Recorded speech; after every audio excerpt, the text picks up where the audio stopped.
我顾青云，本是历史系研究生，意外穿越到大梁朝，却成了饭都吃不起的穷秀才，家徒四壁，天崩开局啊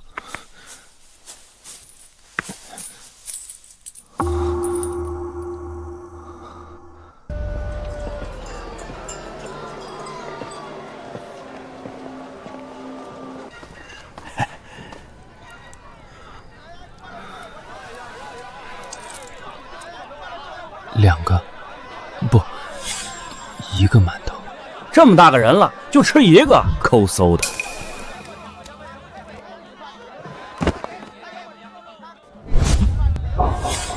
啊！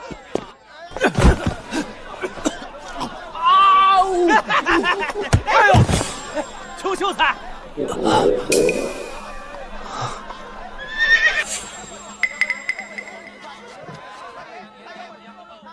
老板您好，去，我们不要垃圾。去，我们不要废物。你这肩不能扛，手不能提，要你何用？我们这儿不招工。去，我们不要废物。你这肩不能扛，手不能提。百无一用是书生啊，连打工都没人要，真的只能等死吗？有病！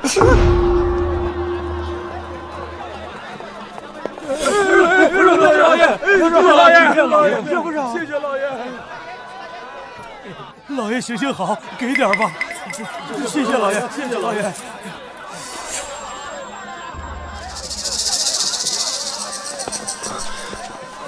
那人是谁？为什么给你们发银子？当朝首富沈万三啊，第一大善人。去，要钱自己凭本事啊。他就是沈万三。赵元12年8月19，沈万三因靠兵之罪满门抄斩，全天下最有钱的他和最穷困潦倒的我都要死了。救他就是和皇帝叫板，不救就是我俩相伴黄泉。但是活着才有希望。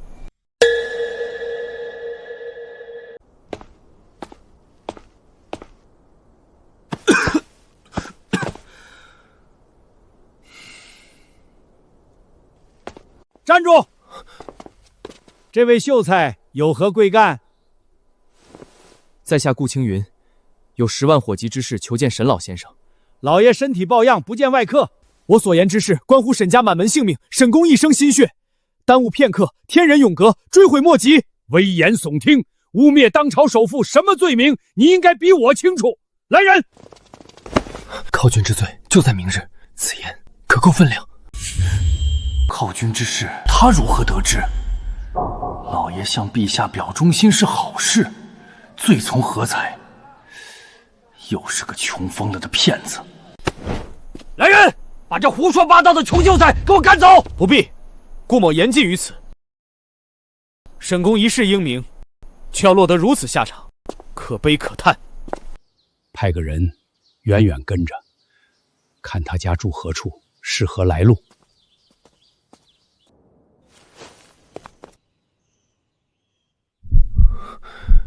只剩最后6个时辰，怎么办？还有什么东西能敲开沈府的大门？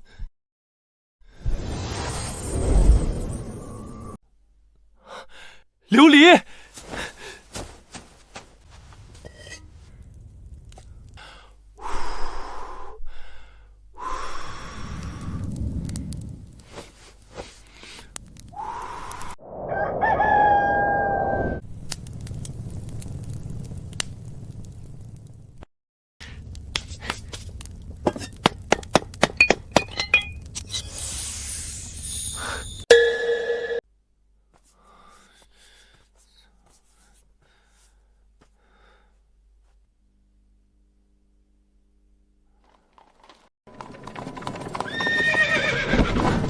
大胆！什么人？怎么回事？老爷，是个穷秀才，昨日来闹过，想见您，不知死活的东西，冲撞了沈公，你有几个脑袋够砍？还不快滚！在下顾青云并非闹事，而是给沈公送一场泼天的富贵，以及一条活命的生路。让他进来。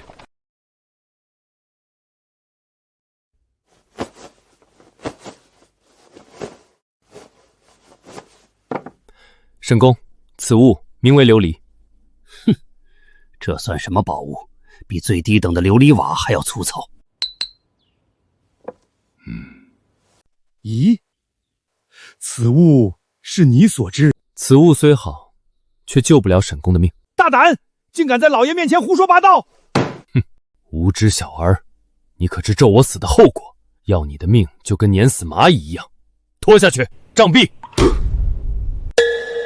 且慢，沈公近日是否在筹措巨款，准备犒赏3军将士？此乃绝密，你从何得知？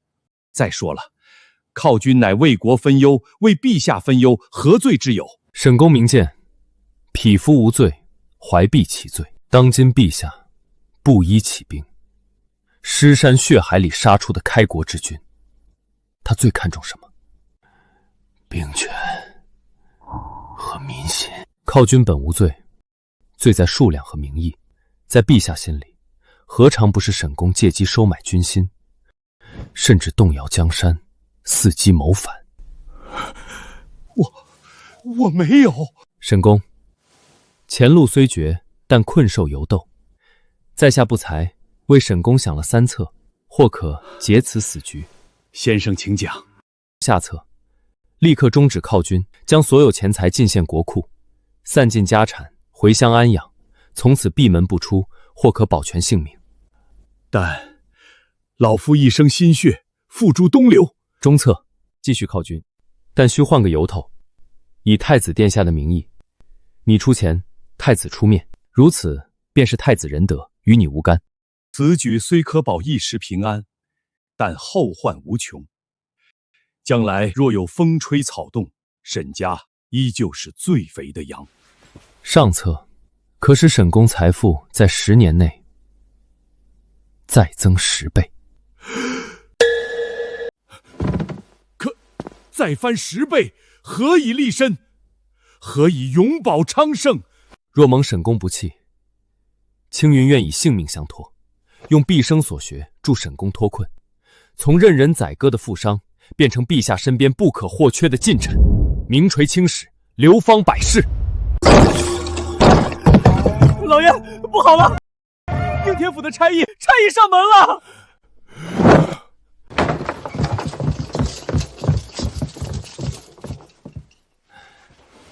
不知官爷驾临寒舍，有何公干？奉应天府尹王大人的令，传一个叫顾青云的秀才过堂问话。顾秀才乃我座上宾，不知所犯何事？有人告他妖言惑众，在你家门口胡言乱语，蛊惑人心。官爷，官府办案理应有文书，不知可否让在下一观？老子当差这么久，头一回碰见要文书的犯人，一个穷酸秀才，看得懂公文吗？明白告诉你，老子拿的就是府尹大人的话，他的话就是王法。再敢啰嗦，先赏你20杀威棒！你们仗势欺人！哼，沈员外这是打算包庇罪犯，一同受罚。在下不才，略通律法。既官爷说府尹大人的话就是王法，那在下就更要亲眼目睹文书，学习学习府尹大人的王法和我大梁的王法究竟有何不同。你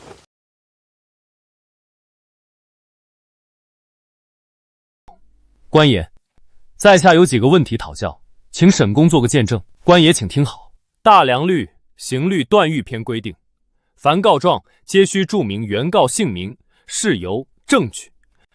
这文书只说有人告我妖言惑众，原告是谁？证据何在？这自有府尹大人审问。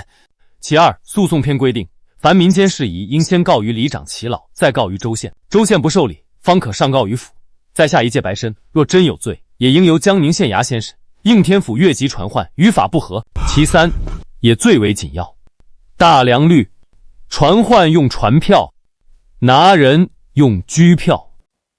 传票是请，是唤，被传者可治可不治，官府不得强迫。拘劝才是拿事捕，须有明确罪证，府尹画押，方能锁人。你们这张白纸黑字写着“传唤”二字，却拿着铁锁上门，此乃滥用职权，知法犯法。请问官爷，你究竟是来传唤，还是来拘捕？你们拿的是府尹大人的文书，我遵的是皇帝陛下的律法。你们说，我该听谁的？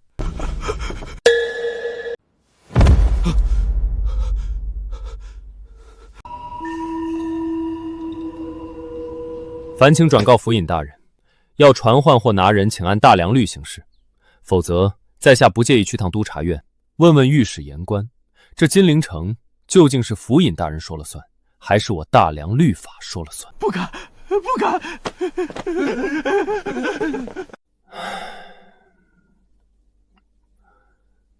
先生此祸因我而起，对不住。沈公客气。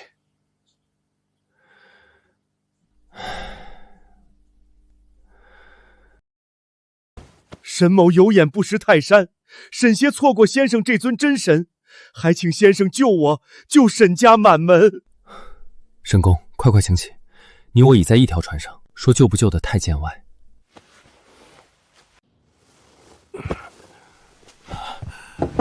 先生，沈公，别叫先生了，若不嫌弃，叫我青云便好。这如何使得？怎么使不得？咱们现在是谈生意，一桩关乎身家性命的大生意，生意场上没那么多虚礼。好，那上策，老夫愿闻其详。上策其实只有一字：献。献？对，献。把沈公准备用来犒军的钱，一文不少，全都献给王庭，献给陛下。献？青云，小友，这与下策有何区别？区别大了去了。当今陛下最想要什么，又最怕什么？陛下要的是一个强盛的大梁，一支能开疆拓土、横扫天下的无敌雄狮，而他怕的是手握重权的武将拥兵自重，是富可敌国的商人图谋不轨。所以，老夫犒军是精准踩在了陛下的逆鳞上。你以为的忠心，在他看来是野心。可若换一种方式呢？我们就说沈公感念天恩，不忍见将士宿边辛苦，更不愿朝廷为军费烦忧，故而自愿捐出万贯家财，成立一个全新的衙门——军械司。军械司？对，一个不领兵、不打仗，专为大梁研发新式军备的衙门。我们要造出全天下最锋利的刀、最坚固的甲、最厉害的炮。我们造兵器、军火，比如此物，若能用精良工艺将其制成水晶般通透，便可用作千里镜，让探哨于10里之外洞察军情，必为国之重器。再比如，用这笔钱招募天下能工巧匠，改良冶铁之术，造更大更坚固能远航万里的宝船，我大梁水师何愁不能纵横四海？妙，妙啊！只是如此，我沈家数代人积攒的财富，岂不是要尽数掏空？沈公，你还是没明白。钱是活水，存在自家池塘，早晚会发臭，招惹蚊蝇。只有让它流入大梁这条江河，汇入大海，才能活水不断，奔流不息，养出一条别人夺不走的真龙。军械司成立，除了你这个又出钱又懂行的人，还有谁能管？届时陛下给你一个皇商名头，这天下能工巧匠、珍稀木料、矿山铁厂，哪一样不任你调遣？大梁、皇商，等我大梁船坚炮利，水师无敌，便可开海，去那无尽的汪洋大海上，寻找传说中的黄金之国、香料之岛。没错，开海通商才能源源不断，生生不息。青云，不，先生，就按你说的办。我沈家从今以后为先生马首是瞻，所有家财任由先生调遣。目前我们还有最致命的问题，今日差役是应天府尹王大人派来的，而这位王大人是当朝左丞相胡庸的门生，驳了他的面子，就是打了胡相的脸。我们这个惊天计划要如何绕过府衙、六部、中书省这层层阻碍，直达天庭？胡相权势滔天，自然不能硬碰硬。趴下，别动！沈员外，别来无恙啊！不知府尊大人率兵亲临，所谓何事？我沈家若犯了什么错，也该按大梁律法行事，何以如此？大梁律法，本官今日就是奉大梁律法而来。沈万三，有人举报你私藏军械，意图谋反，本官奉旨查抄，人证物证俱在，你还有何话可说？搜！有内鬼！沈万三，你的钱太多了，多到让陛下和胡相都睡不着觉啊！沈家上下尽数收押，打入诏狱，家产全部查封，反抗者格杀勿论。小子，听说你很会讲大梁律，可惜呀，这金陵城是本官的地盘，我就是律法。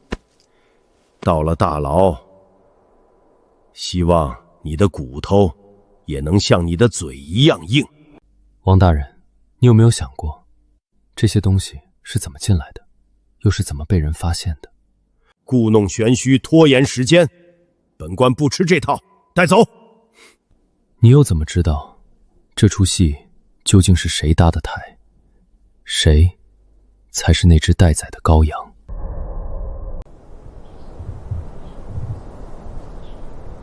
沈公，现在就摆出一副就义的模样，是不是太早了点？人还没死，就总得折腾，万一折腾出活路呢？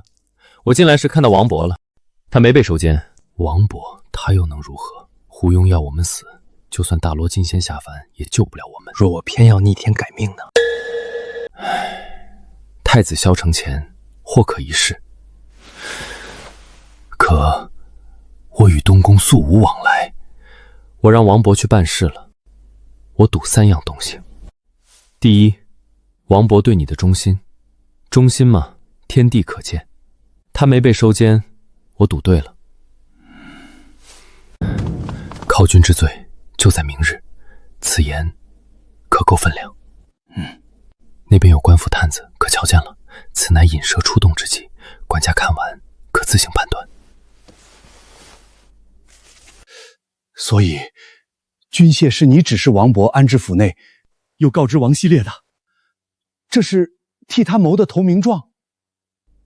没错，只有王勃这样的身份，才能让王希烈相信证据是真的，同时也能保全王勃，为我们留后路。可你我身陷牢狱，万一出不去，就算没有军械谋逆罪，他王希烈、胡庸难道不会找别的由头？我们自露马脚入狱，是置之死地而后生，如此方能断了陛下心里靠军那根刺。你继续。第二，是沈家贺善好施结下的善缘。我让王勃去找城南说书的张瞎子，把一件信物和一句话递进东宫。张瞎子如何能进得东宫？那可是宫城禁地，一只苍蝇也飞不进去，更别说一个说书的瞎子。这张瞎子本是当年亳州城内跟着陛下一起造反的老卒，东宫采买的小太监最爱找他喝酒，听他讲陛下的故事。递个东西传句话，对别人难如登天，对他不过是几斤酒几只烧鸡的事儿。那第三呢？第三，太子殿下是个真正心怀天下，愿为大梁江山社稷，给阶下囚一个机会的仁德储君。萧承前从小跟在大卢身边受教，为救犯错恩师，甚至不惜跳河求情，这点事儿小巫见大巫了。你让他带了什么话？我没让他申冤求情，在谋反这顶帽子前，任何辩解都苍白无力，喊冤只会让太子觉得我们心虚，避之不及。心上只有一句话：草民顾青云有一策，可使大梁水师冠绝天下，扬帆四海，拓土万里。而那东西是我凭记忆画下的一张图。看看新式战船的龙骨结构草图。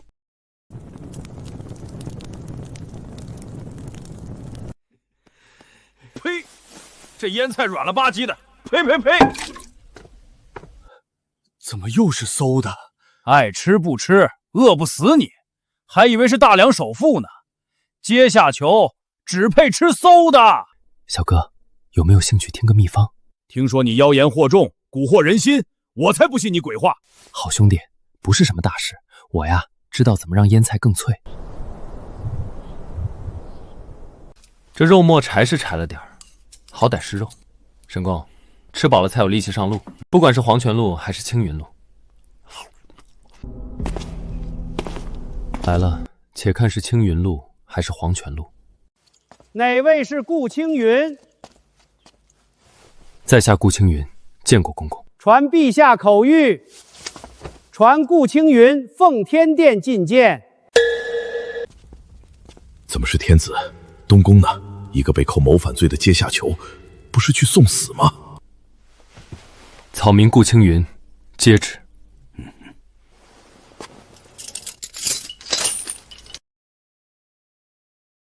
换上这身衣裳，跟咱家走吧。沈公，等我回来。小子胆子不小，见了陛下，知道什么该说，什么不该说吗？公公，在下此去不为申冤，只为献策。若策不强国，头颅任取。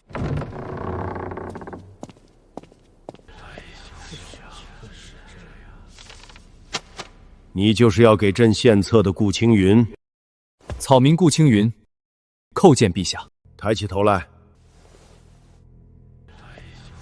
朕问你，沈万三私藏军器，意图谋反，人赃并获，你身为其幕僚，可知罪？回陛下，沈万三绝无反心，草民也绝无罪过。大胆！陛下，此人妖言惑众，沈万三府中搜出的军械皆为军中志士，铁证如山，请陛下降旨，将此人和沈万三一同正法，以儆效尤。臣等附议。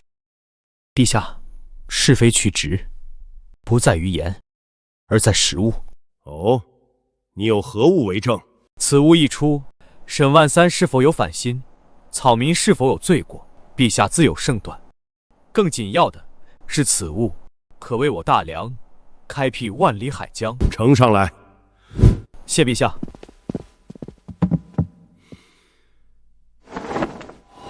此为何物？回陛下，此船名为破浪号。草民斗胆，敢问陛下，我大梁水师如今可还受倭寇之扰？大梁浮船高大坚固，利于防守，却失之笨重，追不上倭寇快船，此其一。其二，大梁海船龙骨多为拼接，遇大风浪，船体易扭曲断裂。其三，一旦船舱触礁破损，陛下肃静，便全船进水，十死无生。你说，你的船能解决这些问题？能。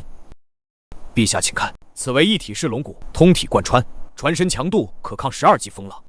再看船底，尖顶设计，吃水深，破浪快，速度远超倭寇快船。最要紧的是船舱采用水密隔舱之法，将内部分为数十个独立舱室，即使一两处破损，海水也只会灌满局部，绝不使整船沉没，大大提升将士生机。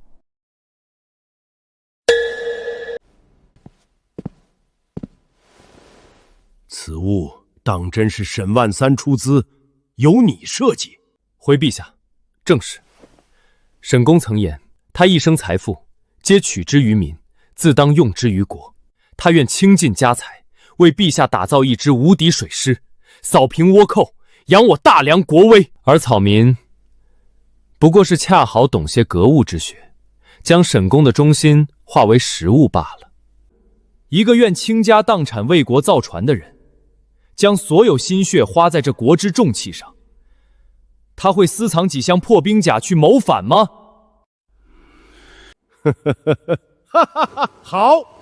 好一个倾家荡产为国造船！王希烈，你告诉朕，如此利国利民的忠臣，如此志气百出的奇才，到了你应天府，怎就成了谋反反贼？陛下息怒，臣有罪呀！传朕旨意，沈万三忠心可嘉，赦其无罪，赏黄金1000两，以彰其功。顾青云志计过人，献宝有功，擢为翰林院待诏，16品俸，赐保元之名，入职新设之保元局，专司传政。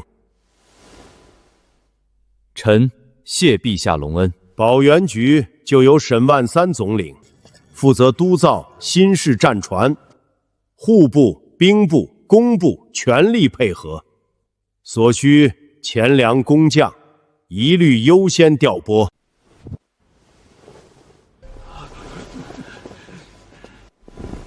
好一个破浪号，好一个以海为江，以船为马，朕的江山不该只在脚下这片土地上。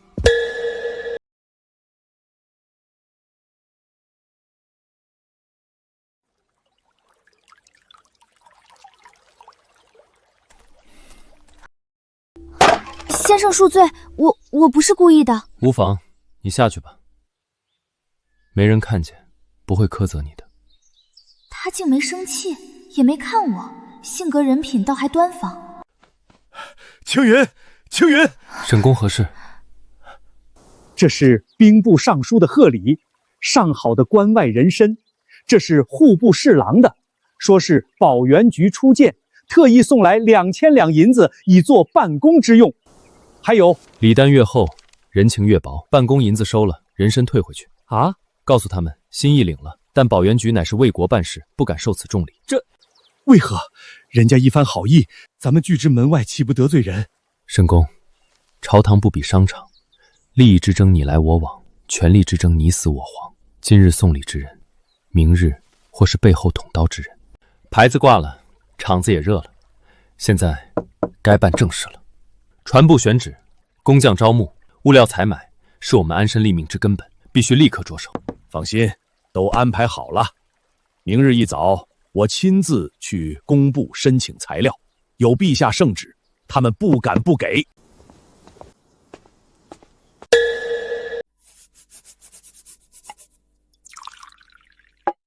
你能看懂？不，就是觉得有趣。这是建造船坞的图纸，你要感兴趣，可以学着自己设计。先生愿意教我？一个女子，一个丫鬟。女子和丫鬟怎么了？只要肯学、好学，就是好学生。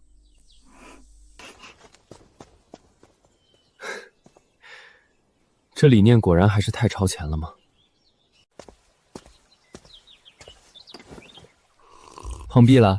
岂止碰壁，简直岂有此理！那工部的李郎中打得一手太极。哎呀，沈员外，您有所不知，这上好的铁商木要给戍边将士修关隘，边防大事耽误不得啊。桐油，不巧前日刚运往辽东，给水术保养战船呢。我把陛下的圣旨拍他桌上，你猜他怎么说？他说：“圣旨是圣旨，规矩是规矩。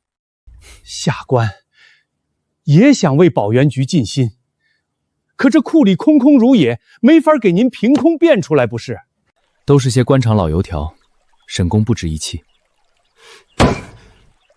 官面上的路不通，那就走民间路子。我就不信，我沈万三出钱还买不到东西，我让王伯亲自去。这金陵城没人敢不卖沈家面子。如何？木茶行德元记一听保元局直摇头，只说都给官府预定了。同有广润号关门谢客，铁行足足抬了3倍的价，全款预付，3个月后才交货。他们这是官商勾结，沆瀣一气。虎党之语，乱臣贼子。沈公，谨言慎行。完了，这下全完了。别说按时交工，我们连何时开工都没戏。青云，你想想办法，你一定有办法的，对不对？先休息吧，此事容我再想想。青云，火烧眉毛了，你把自己关起来做甚？再有10天就是第1个工期节点，别说船了，连根木头都没有，交不了差，你我可是掉脑袋的欺君之罪。还有什么东西既廉价又常见，还能替代木料和石料当建筑材料的？水泥，我能制水泥啊！我看咱这保元局8成是要黄。谁说不是呢？听说得罪了胡相的人，那金陵城内谁还敢卖东西给我们？可惜了沈员外，那么大个家业，要被那年轻的顾大人拖垮喽。青云，青云，再不说话，我可撞门了。你这是怎么了？可想出什么法子？无妨，去把所有工匠都叫院子来。哎，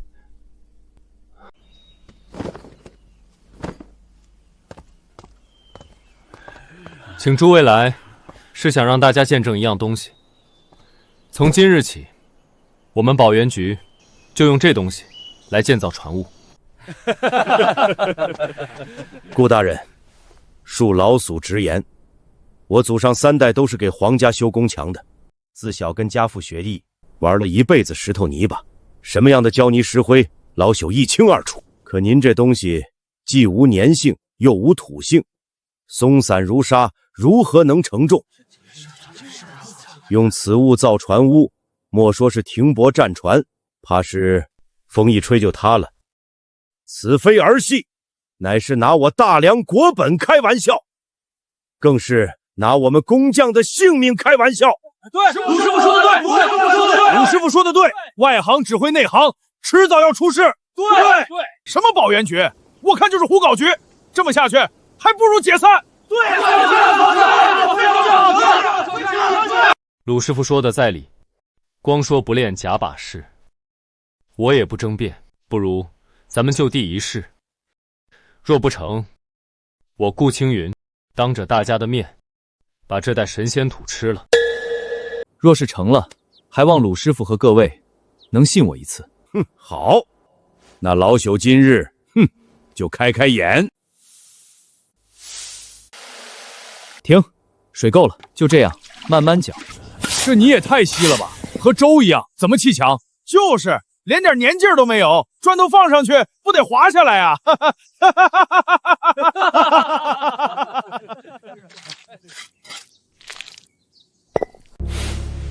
！1个时辰后便分晓。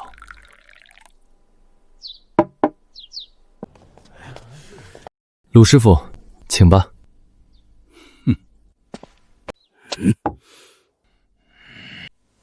再来，鲁师傅，我来。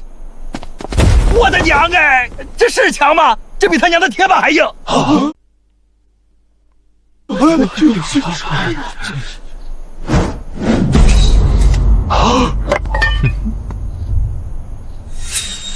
顾公子，老朽砌了一辈子墙，今天才知道墙原来还能这么砌。您这不是土，是神仙赏的点金石啊！仙师，请受老朽一拜。神物，此乃神物啊！我大梁不，我沈家要出真龙了。我只是享受了时代红利，而你们这匠人精神才令人钦佩啊！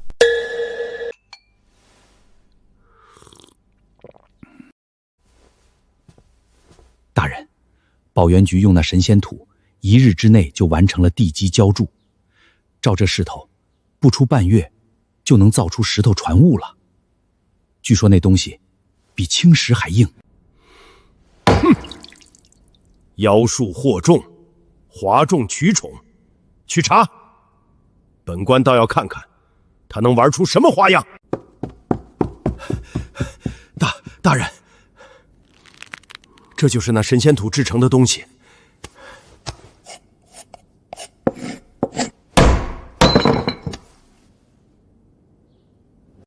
既然仙术破不了，那就用凡人的法子。本官不信仙术，只信权术。加大人手去盯去探，把这秘方的命门给我找出来。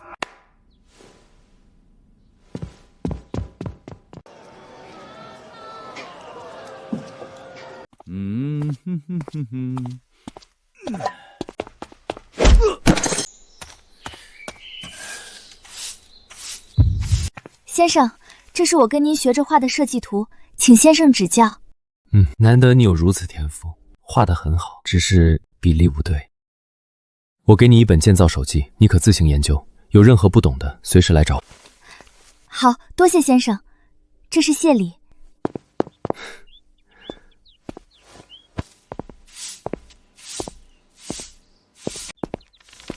申公，这水泥之法虽好，却有一极大隐患。何隐患？原料，石灰石、粘土都好说，可使其凝结成石，还需最关键的药引。青矾石是何物？我经商一生，从未听过。此物乃是一种半生矿，色泽青灰，看似寻常，却是点石成金的关键。烧制水泥时，将其碾成粉，以特定比例混入其中，方能见效。差一分，则前功尽弃。神仙土也只是一堆废渣。我查过金陵矿物志，青矾石产量极低，只有这几处黄山偶有产出。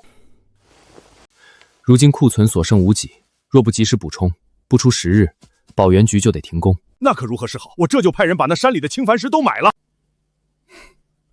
只能如此了。此事切记不可声张。我保原局命脉若是被人察觉，后果不堪设想。我明白，我明白。去，扫院子、扫书房来了，还不快滚！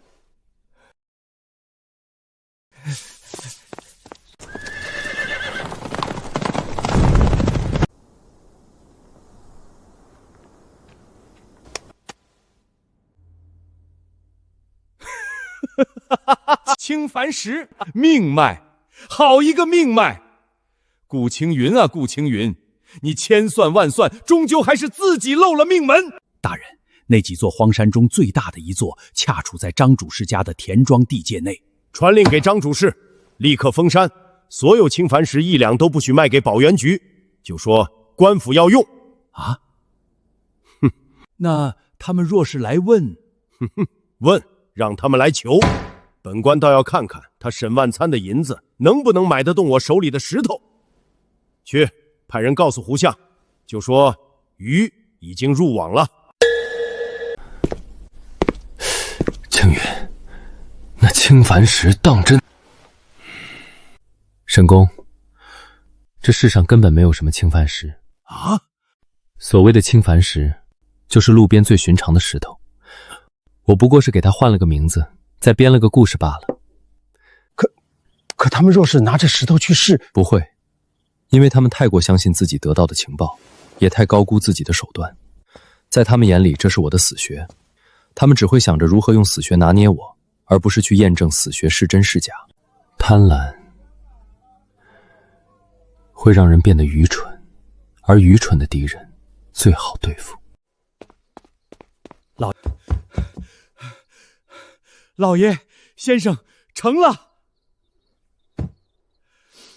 应天府张主事家的马车出城了，那方向正是城郊矿山。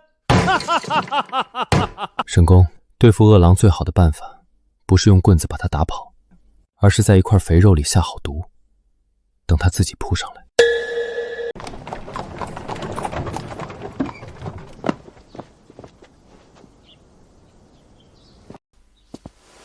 沈员外别来无恙，看着消瘦不少啊。刘管家，稀客稀客啊。沈员外，瞧您说的，咱们两家在金陵城低头不见抬头见，都是自己人，客气什么？我是来给您解决麻烦的。如今这金陵城什么都缺，尤其是您要的那什么青矾石，更是比金子还金贵。我家老爷也是费了9牛2虎之力，才从官家的矿场给您匀了一点儿。你们欺人太甚！我保元局是为陛下办事，你们竟如此敲诈勒索！我要去告御状，面见陛下。沈员外，话可不能这么说，我们张大人也是担着天大的干系在帮您。这石头是从军备库里挪出来的，万一被兵部查到，可是掉脑袋的。这价钱买的是石头，也是我家大人的项上人头，您说贵吗？您去告御状，跟陛下说神仙土缺了我们这药引就是废物。您觉得陛下是治我们的罪，还是治您一个欺君罔上的罪？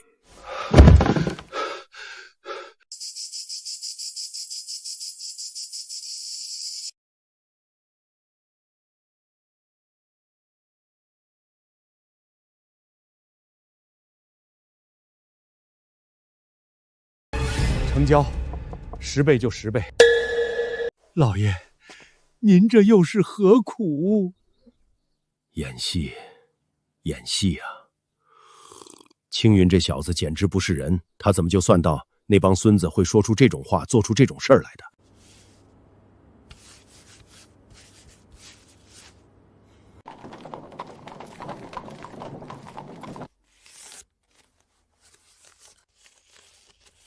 哈哈哈哈哈哈！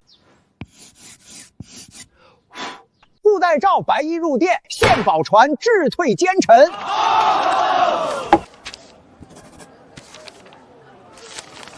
9月初3午时，刘管家马车出府，去往城西德胜酒楼，未时一刻离开。9月初3。53刻，保元局州管事马车抵达德胜酒楼。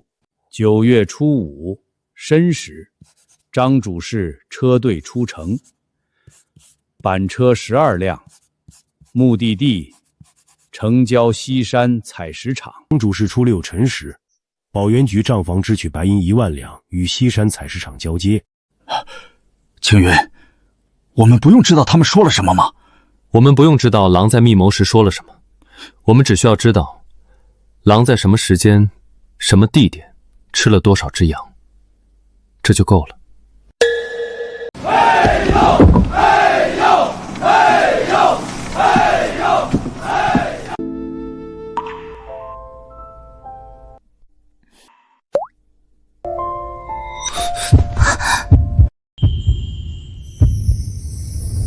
青云，你在吗？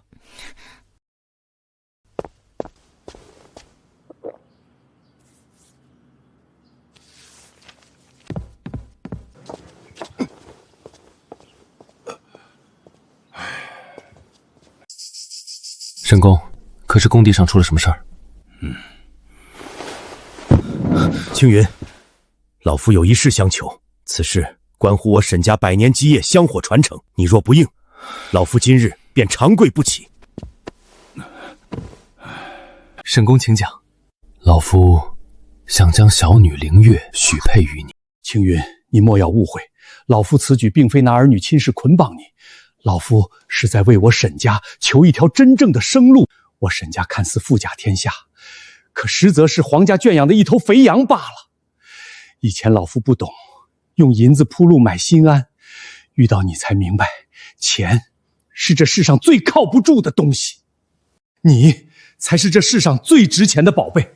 你胸中所藏足以改天换地，只有把沈家交到你手里，才能从待宰的肥羊变成翱翔的蛟龙。可我已有心仪之人。什么？府里的丫鬟都这么不懂事了，竟敢偷听主人说话，定要让王伯好好找找，管教一番。不关他的事儿，是我让他随时可来找。莫非你喜欢这丫鬟？那好办，纳个妾收了房就是。不，我要娶的妻子必得两情相悦，不管她是丫鬟还是小姐。沈公可理解？此事是我唐突了。以你的才华，封侯拜相只是等闲，将来什么样的名门闺秀娶不到？可老夫还是许诺，只要你同意，沈家和保元局都是你的。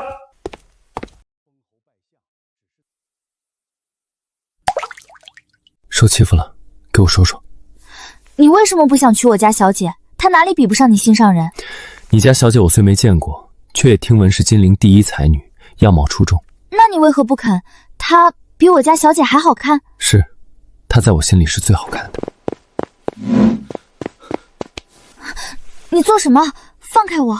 你还不明白吗？我心仪之人是谁？我只是个丫鬟，况且你连我名字都不知道。我知你天资聪颖，一点就透；知你仗义直言，巾帼不让须眉；知你有一颗七窍玲珑心，比什么都重要。那，你不问我姓甚名谁，家住何处？你愿意说时，自然会告诉我。小女灵月，顾公子可记好了。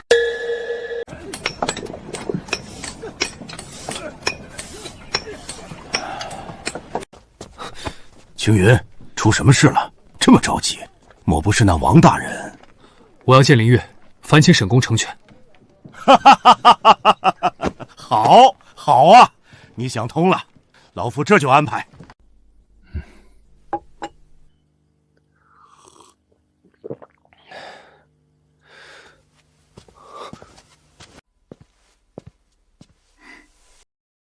小女灵月见过顾公子。父亲万福。顾青云见过沈姑娘。顾公子，小女有一事不解，还望公子赐教。姑娘请讲。小女听闻，公子所造之水泥坚如金石，一日可成。有此神物，为何保元局的船渡不直接浇筑一体，反而要先分段浇筑，再行拼接，岂非耗时耗力，多此一举？看来沈公没少跟姑娘提保元局之事。灵月虽是女子，却也饱读诗书，不输任何男子。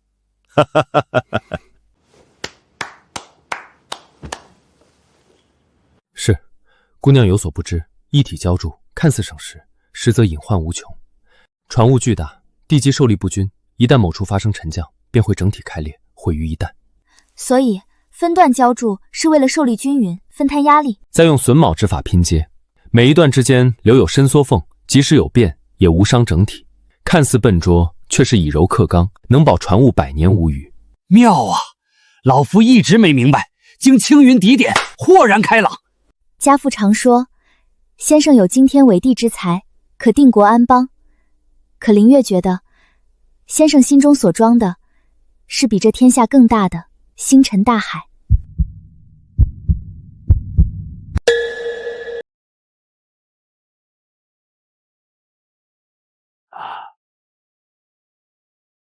老爷，这是金陵城最有名的张媒婆。张媒婆，这是小女和贤婿的庚帖，收好了。我沈家和顾家这门亲，你可得好好说，重重有赏。沈老爷您放心，有您亲自出马，这一趟必将保元局顾代酒和大小姐的婚事说成。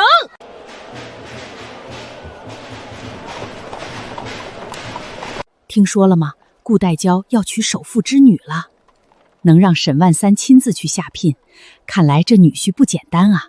说是娶亲，其实就是入赘，不过能入赘首富家，也算那小子捡了便宜。名利美人，一步登天。顾青云，你真以为这世上的好事都能让你一个人占尽了吗？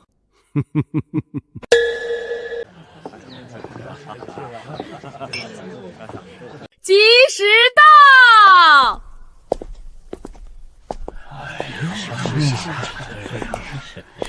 一拜天地，二拜高堂，夫妻对。且慢！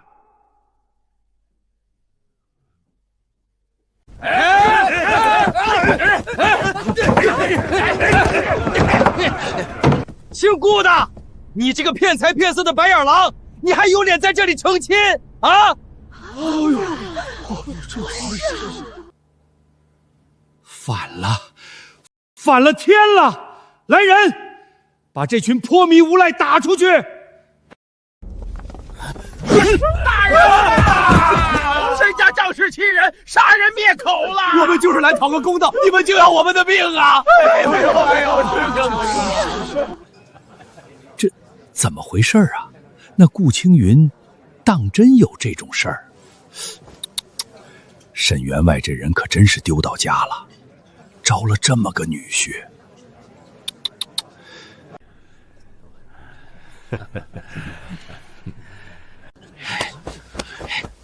哎，你个吃软饭的小白脸儿，骗了我妹妹身子，又卷走我家银子，跑来攀附沈家这高枝。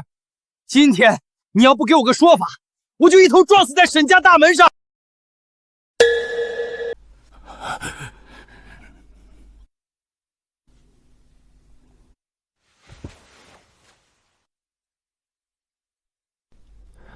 娘子稍待，为夫去处理几只嗡嗡乱叫的苍蝇。你装什么蒜？今天不把银子还我，你就别想成。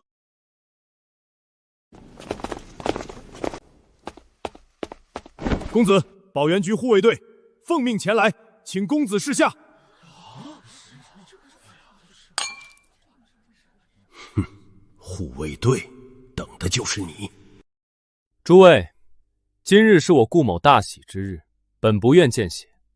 不过既有恶客临门，败了大家兴致，若是不让大家看一出好戏，岂不是顾某招待不周？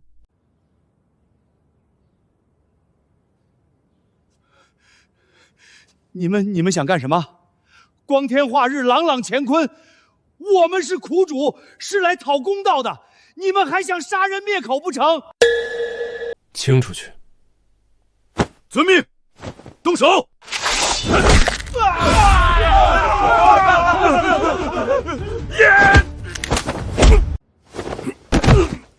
我家先生大喜的日子，你们这些阴沟里的杂碎也配来？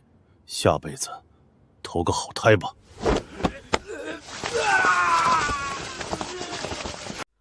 诸位，实在抱歉，让几只苍蝇污了大家的眼，还望海涵，及时未过，继续吧。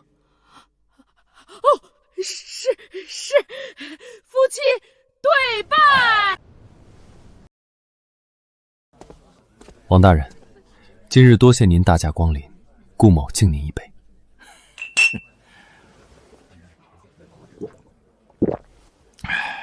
对了，王大人，这苍蝇拍完了，人就容易犯困。可这金陵城里，好像还有只大老虎，总在夜里叫唤，吵得人睡不着。您说怎么办才好呢？顾青云，你别得意！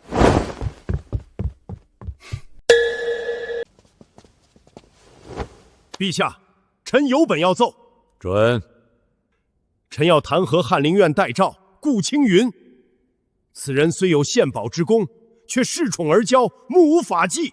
哦，昨日其大婚，有良民因旧日纠纷上门理论，他非但不调解，反纵容其私蓄的恶奴伤人，其恶奴更是将人打成重伤，数名手无寸铁的百姓被打断手脚，抛尸街头。私设武装，残害良民，与乱臣贼子何异？臣怀疑其名为保元局，实为一处私藏兵甲、网罗亡命之徒的贼巢。请陛下彻查，将顾青云下狱问罪，以正国法，以安民心。臣等附议。回陛下，王大人所言，臣认。昨日惊扰宾客，败坏朝廷体面，臣甘愿受罚。但臣也有本要奏，关乎我大梁国库、朝廷法度，更关乎社稷安危。陛下，昨日闯我婚礼者，是为私仇；今日刨蚀国家者，是为国贼。私仇可暂缓，国贼必先除。一派胡言！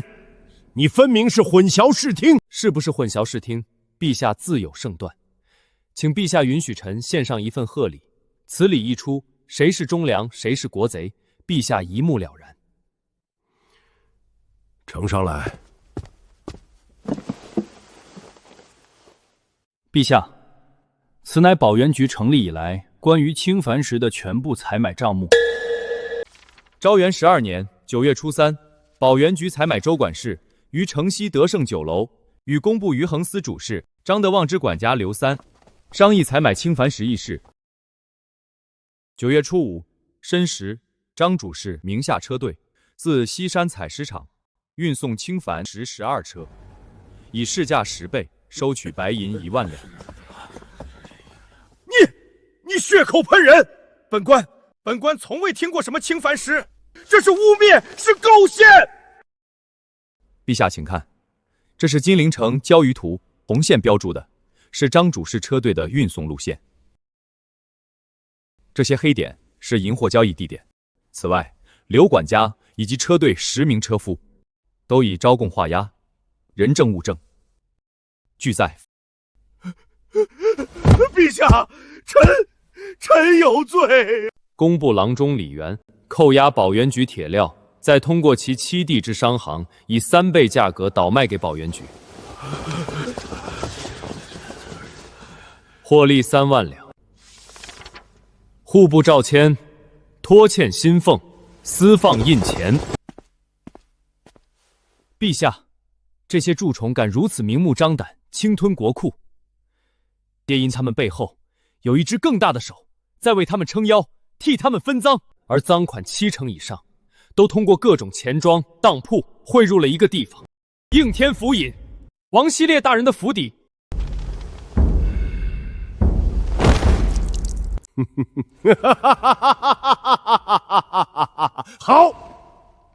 好一个应天府尹，好一个朕的封疆大吏，在朕的眼皮子底下，你们就是这么当官的？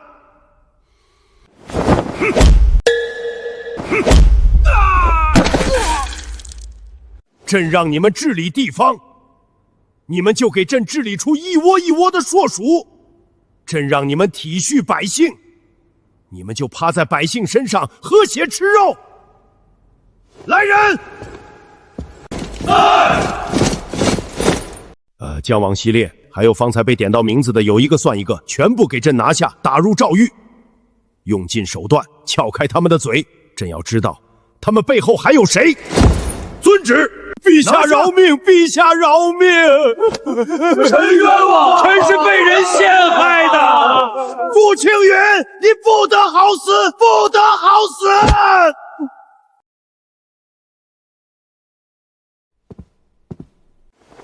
毛香，遵旨，立刻带人查抄所有逆犯家产，每一文钱都给朕算清楚了。朕要看看这些年他们到底从我大梁身上挖了多少肉。遵旨。姑爷，咱们怕是惹上了更大的麻烦。那胡相不是大麻烦一直都在等着咱们，杀到他面前。陛下，臣奉旨查抄复命，这是清单。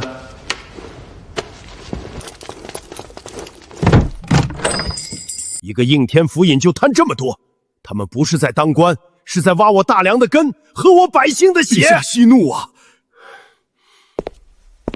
哼，好个顾青云，朕等着你掀翻更大的浪。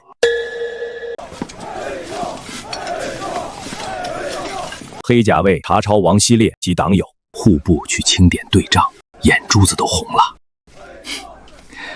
那也比不过您的库房。说正经的，咱们让胡庸折了这么大个臂膀，你接下来怎么打算呢？兵来将挡，水来土掩。我会护着您和凌月，护着沈家。臣胡庸有罪，请陛下降罪。胡相何罪之有啊？臣举荐不察，用人不当，致使王希烈此等败类，窃居高位，鱼肉百姓，此臣之罪亦也。哼，老狐狸，装模作样，以退为进。未能及时洞察奸佞，使朝廷法度沦为贪官谋利之工具，此臣之罪二也。臣有负陛下天恩，有负万民所托。臣恳请陛下革去臣的相位，将臣打入天牢，与王希烈同罪，凭名分正国法。陛下，臣戴罪之身，本不该再言国事，但为免奸邪继续为祸朝堂，臣斗胆再检举数人。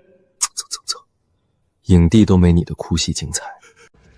兵部直方司员外郎刘春私扣军粮，倒卖牟利；大理寺又称周勃受贿枉法；户部张弛，礼部吴用。陛下饶命！饶命啊！胡相，快快请起！人非圣贤，孰能无过？你虽用人失察，却也大义灭亲，功过相抵，朕不能让天下忠臣寒心啊！断尾求生够狡猾，帝王心术好算计够制衡。此事到此为止，你检举的那些人交由三司会审。至于你，罚俸1年，小惩大戒，替朕看好这满朝文武，莫要再让朕失望了。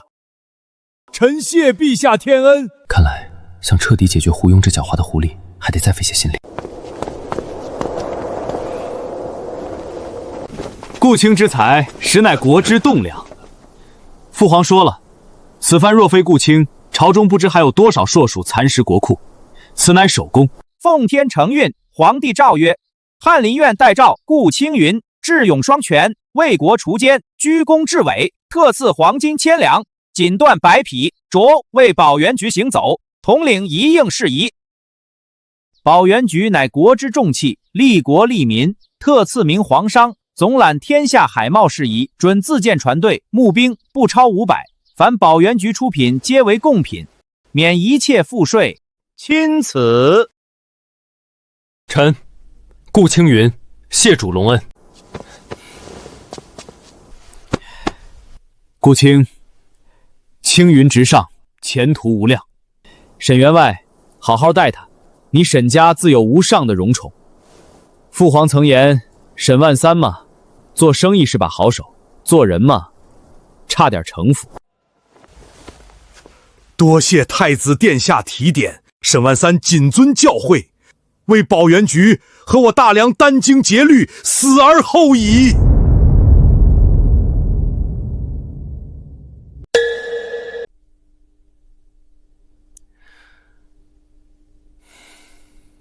夫君，今日太子殿下亲临，满城文武都在看着，你可是我们沈家100年来最大的风光了。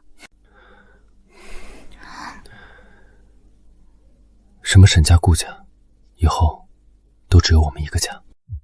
夫君，今日之赏虽是天恩，可我总觉得不安。哦，为何不安？木秀于林，风必摧之。如今你声望渐隆，得陛下如此重用，怕是成了胡相的眼中钉、肉中刺。我怕他胡庸是猛虎，你夫君我也不是绵羊。凌月、贤婿，你们睡了吗？岳父大人请进。这是江南的商业势力分布毒。苏州范氏绸缎庄，年入30万两，工部侍郎吴成主控。扬州四海盐场，垄断淮盐3成，实为胡庸7地产业。杭州通达漕运，掌控运河7成船只。盐、茶、丝绸、漕运，江南赚钱的行当有7成都在他胡庸手里。这盐业是他的命根子，用来喂养朝中党羽，网罗地方势力的金山银山。老夫年轻时也想插手盐业，结果刚出海就遇海盗，船货两空。上岸后还因贩卖私盐的罪名被抓进大狱。所以岳父大人是想动他的盐？不，老夫思虑良久，花了半辈子的心血摸清这张网，就是希望你避开他和他的党羽。这块铁板我们碰不得，也碰不起啊。可他若不让我们避，反而以这张网将沈家产业慢慢蚕食呢？夫君、爹爹，你们看，女儿前几日听教坊司妈妈说，金陵城最近流行一种海外传来的波斯盐，比什么珠宝玉器、绫罗叟绸都要金贵。波斯岩，难道是提纯后的精致岩？据说那盐洁白如雪，细腻如沙，入口后没有寻常青盐的苦涩，反带着一丝甘甜。一小撮就要1两银子，有价无市，只宫里和王公贵族才偶得一些。胡家的盐虽遍布江南，可卖的都是百姓吃的粗盐。但金陵城的王公贵胄，真愿意用那又苦又涩的青盐配山珍海味。我的好夫人，你可真是我的福星，你这一句话顶得上千军万马。你们说的都没错，胡庸的盐业是铁板一块，我们为什么要跟他硬碰硬？他做存量市场，我们就去创造一个全新的增量市场。那我们去贩卖这波斯盐。从今天起，我们保源局要推出一种全新的自制盐，洁白如雪，毫无苦涩味的精盐。雪花盐？雪花盐？我们不跟胡家抢渠道抢客户，我们的盐只卖2种人。难道你想专供贵族？是。第一，给宫里的陛下、娘娘和太子殿下，这是贡品，是孝心。第二，给金陵所有公侯贵胄，把我们的盐变成身份的象征。娘子聪慧，一点就透。我要让雪花盐成为金陵的风尚和潮流，让达官贵人以吃我们的盐为荣，吃胡家的盐为耻。如此，胡庸的盐卖的再多，也只是蝇头小利，而我们只做最顶层人群的生意，赚走的却是最大头的利润。等我们赚够银子，站稳脚跟，再慢慢去撬他的网，断他的线，那时谁胜谁负可就不好说了。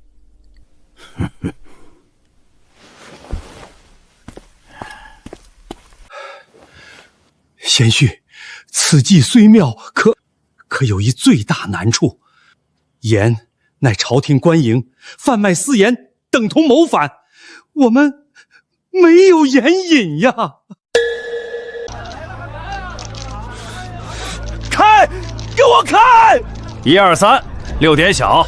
钱公子，程慧，您欠我们赌场的20万两，是不是该结一下了？没了，全没了。听说这个顾先生已经赢走了整整30万两银子啊！这小白脸真有那么神？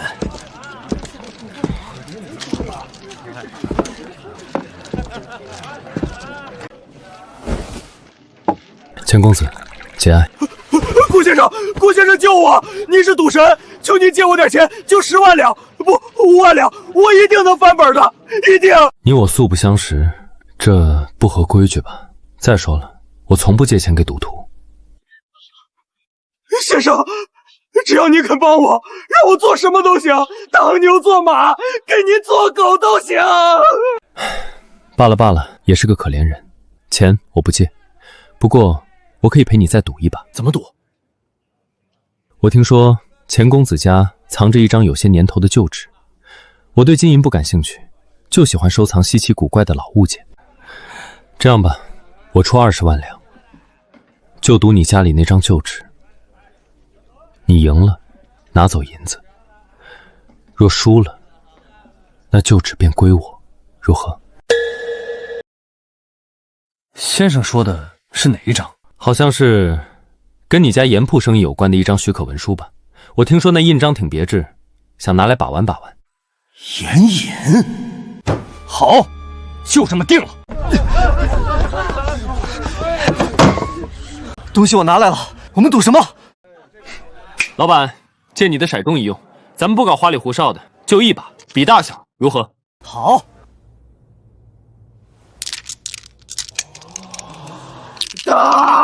打，一定要打！钱公子，请吧。17点，我赢了！17点，我看你怎么赢我！你确定你赢了吗？不可能！怎么会是豹子？18点。赏你的。令尊没教你，有些东西是祖宗传下来的根，永远不能放上赌桌。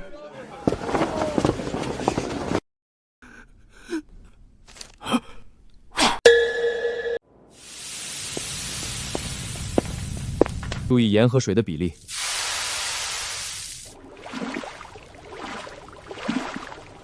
败家呀，败家！好好的盐怎么又给弄成水了？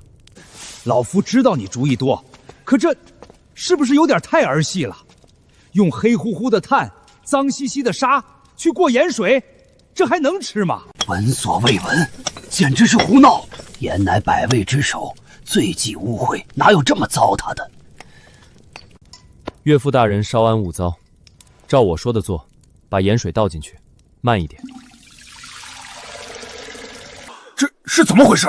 黑炭和泥沙竟能把水变清？咸的，还是咸的，可那股涩味好像淡了不少。把那些烧过的草木灰，取一些溶于水，将澄清后的灰水倒进这盐水中。什么？公子，使不得啊！老朽治了一辈子的盐，从未听过如此离经叛道的法子。盐水若是沾了这等秽物，神仙也救不回来呀！是啊，公子三思啊！岳父大人，您信我吗？信！都给老夫起来！没听到姑爷的话吗？让你们怎么做就怎么做，出了任何差池，老夫一力承担。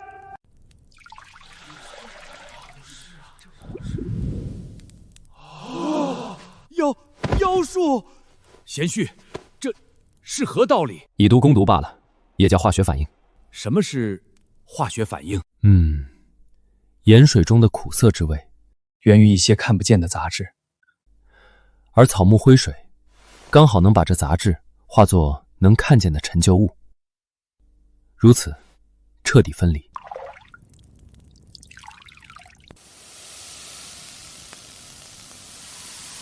老朽治了一辈子盐，今日方知何为真正的盐。我沈万三纵横商海一生，自诩见过天下珍宝，直到今日方知，原来盐也可以美的像一件艺术品。岳父大人，这大凉的天终究是要变的，您看我们此刻够不够资格去碰一碰他胡庸的那块铁板呢？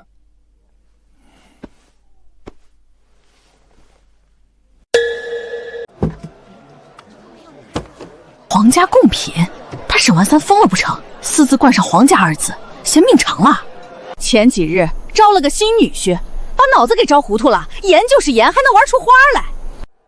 等着瞧吧，沈家这次不栽个大跟头，我名字倒过来写。盐这行当水深着呢，哪儿是他一个外行能碰的？诸位，今日小店开张，不卖东西，先给大家看个稀奇。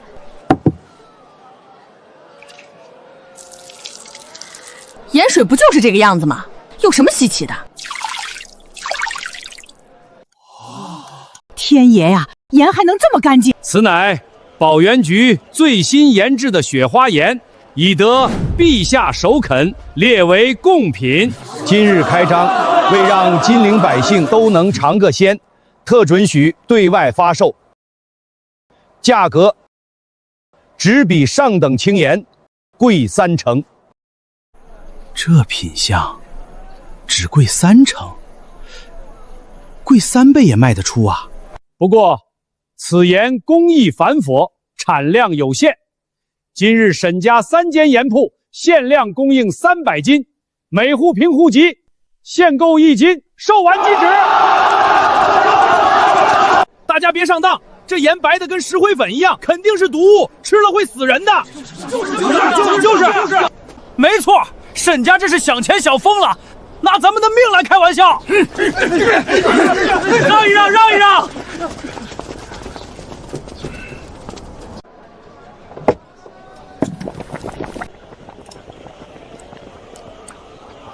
神物，当真是神物啊！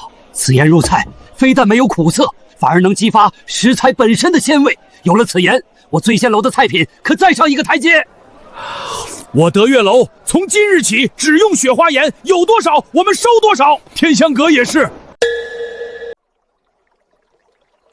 杜先生，这顾青云和沈万三以皇家贡品雪花盐的旗号搞限购，这是要断我们的根呐！我那金陵的盐铺已被逼得走投无路了。慌什么？金陵城终究是太小了，它能掀起一点浪花，却翻不了江南这片海。传我的话，明日起，江南所有的盐场停产，所有的漕运封锁。我倒要看看他那点雪花盐能卖几天。哼，没有了盐源，我看他拿什么来填金陵城那张嘴。抱歉，雪花盐已售罄。这都3天了，怎么我回这个点来都没有？你们不想做生意了？您消消气儿，改日早些再来。改日？我看你们这皇家贡品的招牌，早晚要砸自己手里。老板听闻雪花盐近日老断货，命我提前存一些。不巧，您来晚一步，今日的货刚卖完。我可告诉你，7日后我们酒楼要是没见到雪花盐，你们可得按契约赔3倍。啊，明白，您慢走啊。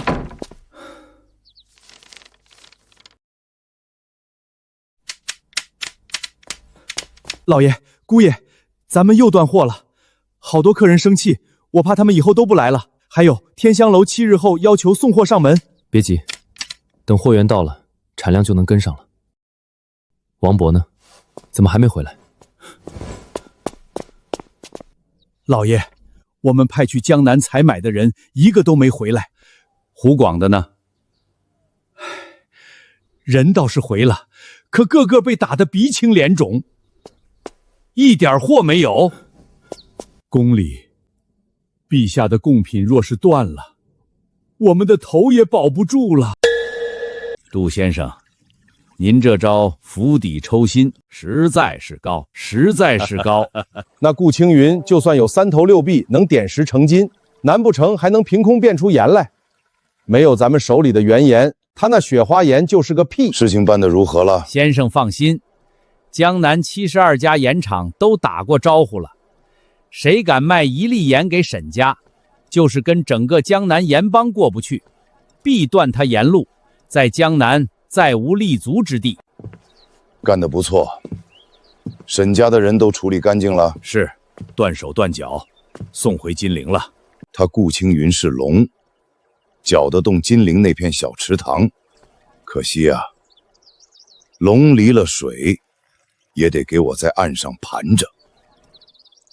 哼，断了他的水，不仅是原盐，沈家所有去金陵的船都给我查封。是，先生，可若是他拿保元局，有胡相在，还怕保元局？我要让沈家不仅做不成盐，连他引以为傲的保元局也变成一个只出不进的无底洞。等他资金断裂，信誉破产，再跪着求我赏他一口饭吃。完了，这下全完了。老爷，那些盐庄都串通好了，出5倍的价，他们眼皮都不抬一下。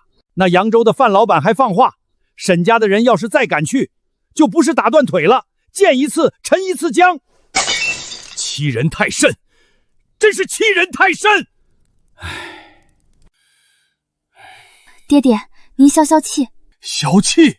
我怎么消气？工坊停着，工匠闲着，每日的开销流水一样往外淌着，店铺卖不出1斤盐，名声眼看着就臭了，这是在割我心头肉啊！夫君，你也没法子了。谁说我没有办法了？岳父大人、娘子，你们来看。他们封锁了陆地，我们何不向大海要盐？不行，绝对不行！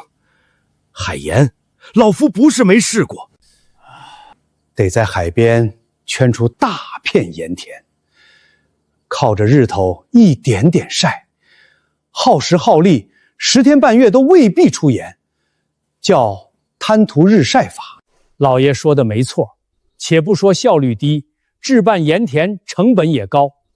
就算晒出来了，海盐又苦又涩，杂质比清盐还多，根本没法吃，更别提用它做雪花盐了。谁说要用太阳晒了？我们不晒盐，而是煮盐。煮？那得用多少柴火？成本岂不比晒盐还高？收购或租赁一批海船，再从附近乃至山西、河南买煤买炭，在船上架设大铁锅和煤炉，整个船队就是移动的海上煮盐坊。这法子可行，煤炭比柴火耐烧，深海的水更干净，浓度更高，只要熬出盐露，再运回岸上，那一船的盐露能提炼多少雪花盐？效率是不是贪图日晒的10倍100倍？他胡庸能封锁江南陆路，难道还能封了这无边无际的大海？可是，贤婿，这得花多少银子？买船、买煤、雇人，简直是在烧钱呐！万一不成，没有万一。岳父大人，您算一笔账，我们绕开了最贵的土地成本，绕开胡庸控制的盐场和官僚，直接从无主的大海里拿走我们想要的东西。我们的成本只有船、煤和人工，但利润是整个金陵城乃至大梁的顶级市场。这是一场豪赌。我们彻底摆脱胡庸的掣肘，龙归大海。赌输了，大不了我陪你一起回乡下种田。好，赌了！他娘的，老夫这辈子什么没经历过，不就是烧银子吗？我沈家什么都缺，就是不缺银子，家当全给你，放手去干。他们以为封锁了河流，我们就无水可用，殊不知我们真正的源头是这片无尽的大海。天不赐我，我便取之。半个月了，金陵城里沈家那狗屁的雪花盐铺子连个鬼影子都见不着。我听说啊，沈万三那老东西急得都病倒了。活该，一个卖绸缎的也敢来咱们碗里抢食，不知死活。还是杜先生高明啊，一招釜底抽薪，直接把那姓顾的小子打回原形。我听说保原局的船务也停工了，没钱了吗？诸位，沈家倒下是迟早的事，我们现在该议一议他沈家的铺子、人手，还有保原局的份子该如何分配了。不好了，各位老爷，不好了！嚎的什么丧？天塌下来了不成？天真的要塌了！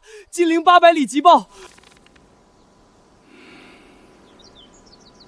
哼，开张就开张，有什么大不了的？可是他们的雪花盐不卖钱了。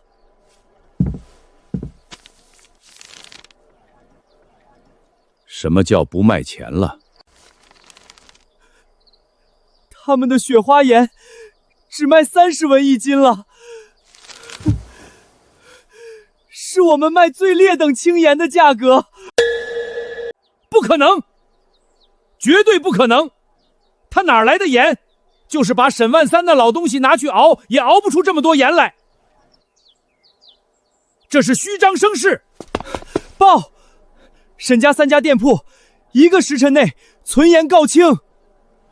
这报！沈家宣布明日起在金陵城增开10家分店，雪花盐管购。报！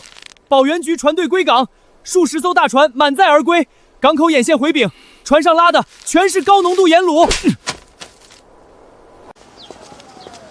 京华时报创刊啦！号外，最新揭秘，你吃的每一粒盐背后，都藏着带血的利润。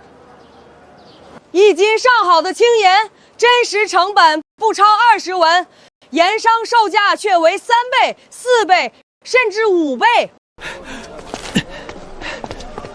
卖报！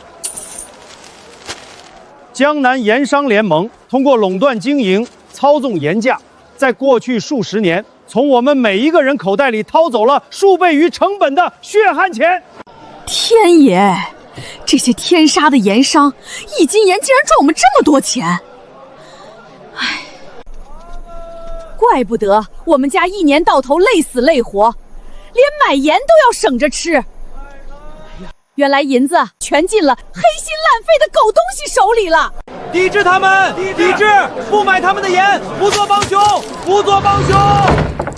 杜先生，我们的资金断裂，债主已经上门，求您再想想办法。先生，救救我们！盐铺关门，没有活路了！都给我滚！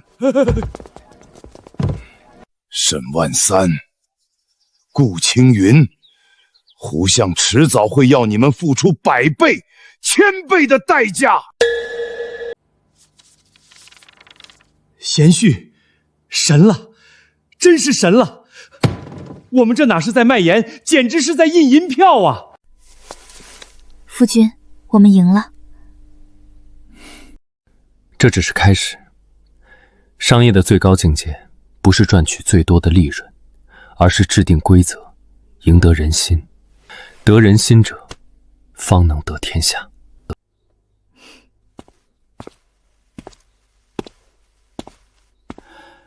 姑爷，这封信是一个陌生人放门口的，指名道姓要给您。善用刀者，亦须防刀之反噬。成。这是谁送来的？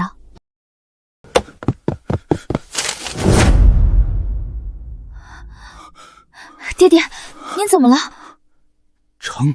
程一宝，这是程一宝刘基、刘伯温的私印。刘伯温，传说过上知天文下知地理，前知500年后知500年的神算子刘伯温。他为何会给你写信？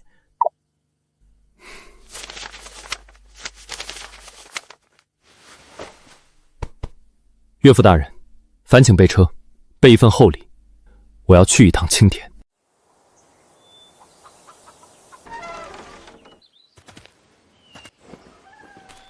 在下顾青云，受程义伯相邀，特前来拜访。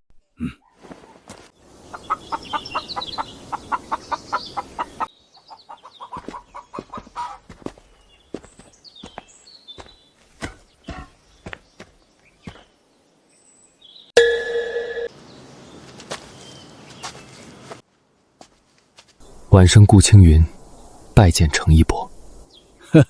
什么伯不伯的，就是个快入土的庄稼汉罢了。你就是那个用30文1斤的盐，搅得整个江南天翻地覆的后生。胆子不小，手段也够狠。哼，晚生不敢，只是想让百姓吃上便宜的盐罢了。是啊，让百姓吃便宜盐。可天底下最怕的就是有人想让百姓过得太好，因为那样就显得有些人太坏了。会下棋吗？略懂一二。那便陪我这个老头子下一盘吧。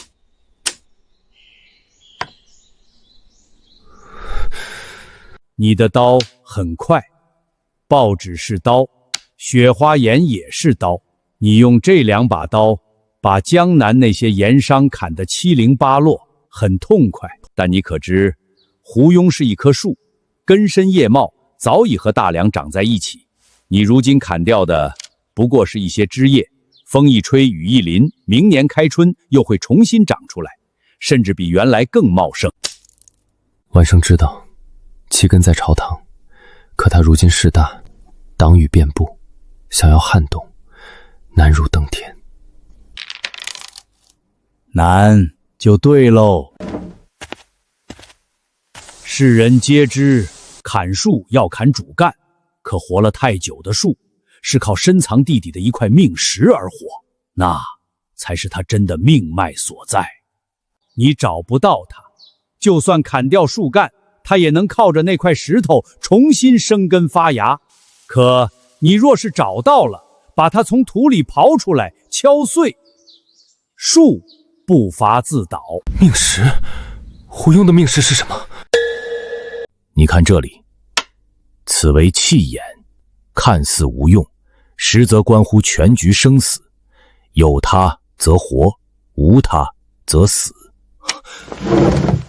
多谢伯爷指点迷津。陆老夫已经指给你了，至于那块石头藏在哪里，就看你自己的本事了。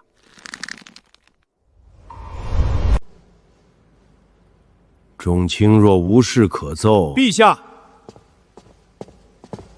讲。臣有本要奏。臣要弹劾保元局行走顾青云，其罪一，以沈家商贾之身，凭奇技淫巧，垄断江南盐业，为一己私利，悍然发动价格战，致使江南盐场百不存一，万千盐工流离失所，此乃与民争利，动摇国本。父皇，儿臣请奏。顾青云他……雨清，接着说。其罪二，私办《京华时报》，以纸为器，行妖言惑众之事。此刊所登，或坊间奇闻，或验枪画本，更有甚者，竟妄议言价，煽动民心。陛下，顾青云左手控盐业之力，右手掌舆论之气，上能惑君，下能乱民。此等奸佞，若不严惩，恐危及朝纲，乱我大梁之根基啊！陛下，父皇不能仅听一家之言啊！儿臣恳求准顾青云辩言。哼，你以为得民心者得天下，可这天下是天子的天下，得了民心，失了君心，我看你拿什么跟我斗？此事朕知道了。着黑甲卫彻查保元局及《京华时报》一应事宜，查明后再做定夺。退朝。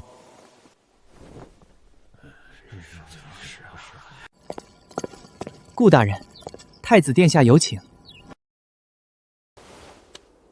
微臣多谢太子殿下仗义直言。免礼。你实话告诉本宫，胡庸和于洪这招诛心之计，你打算如何应对？没打算应对。没打算？你当黑甲卫毛香是吃素的？那黑甲卫的诏狱，可比应天府的大狱残酷100倍、1000倍。殿下，若臣有罪，那无论臣作何准备，如何应对，毛统管该抓抓，该审还得审；若臣无罪，那臣做任何准备，都是画蛇添足，多此一举。好，本宫欣赏你的态度。记住，东宫是你的退路，大梁不应失去你这样的人才。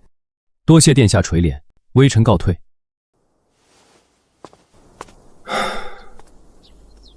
能不能掰断胡庸这根肉中刺，全看你了。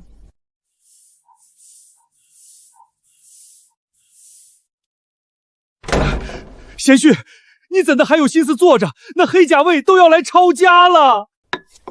爹爹，陛下只是让彻查，您别自己吓自己。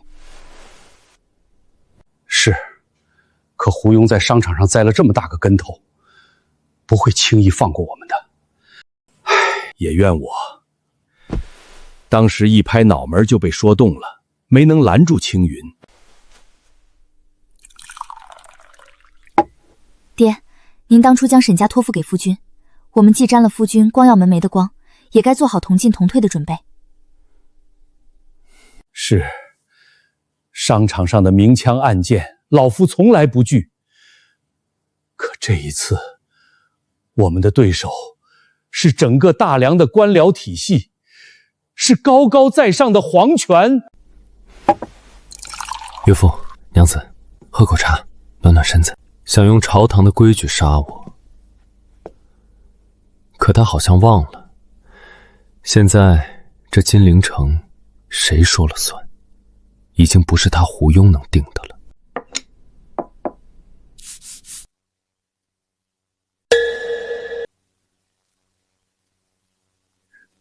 贤婿，你发烧了？这怎么还自己认罪了？他有他的朝堂，我有我的报纸。他想用笔杆子杀人，那咱们就看看，究竟是他的刀笔厉害，还是我的笔更能诛心。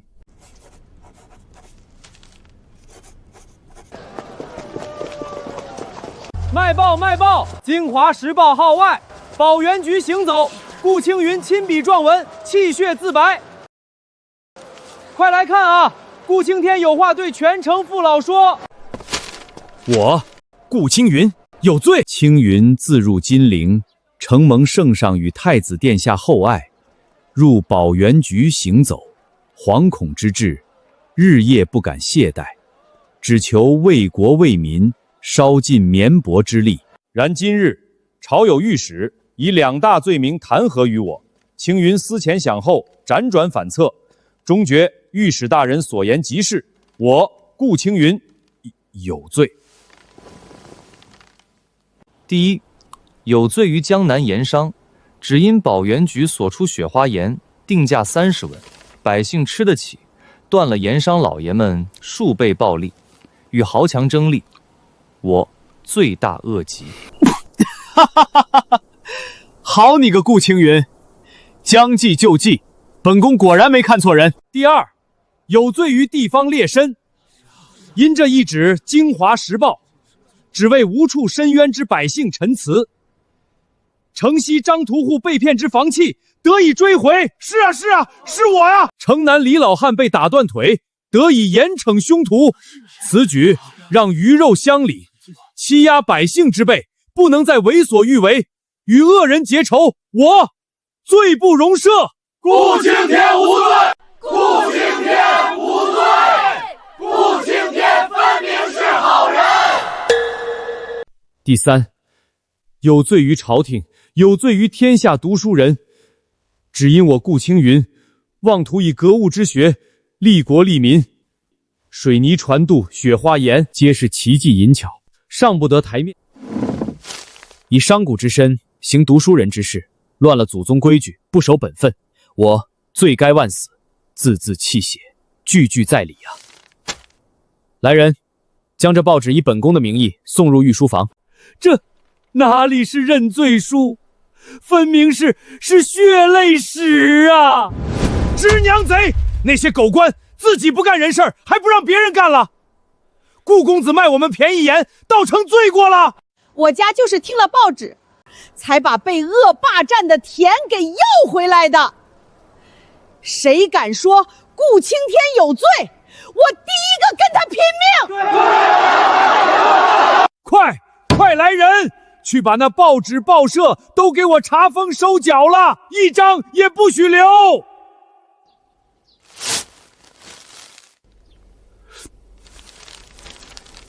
去，快走，都散了。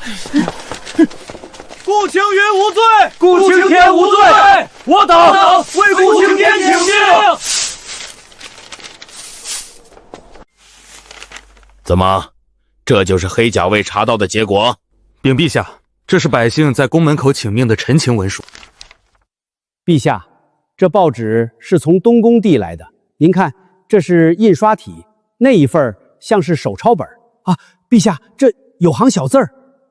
这若为民生请罪，青云百思不悔，只求天日昭昭，还世间一个公道。陛下，臣恳请立即将顾青云下狱问罪，以正国法，以平民怨。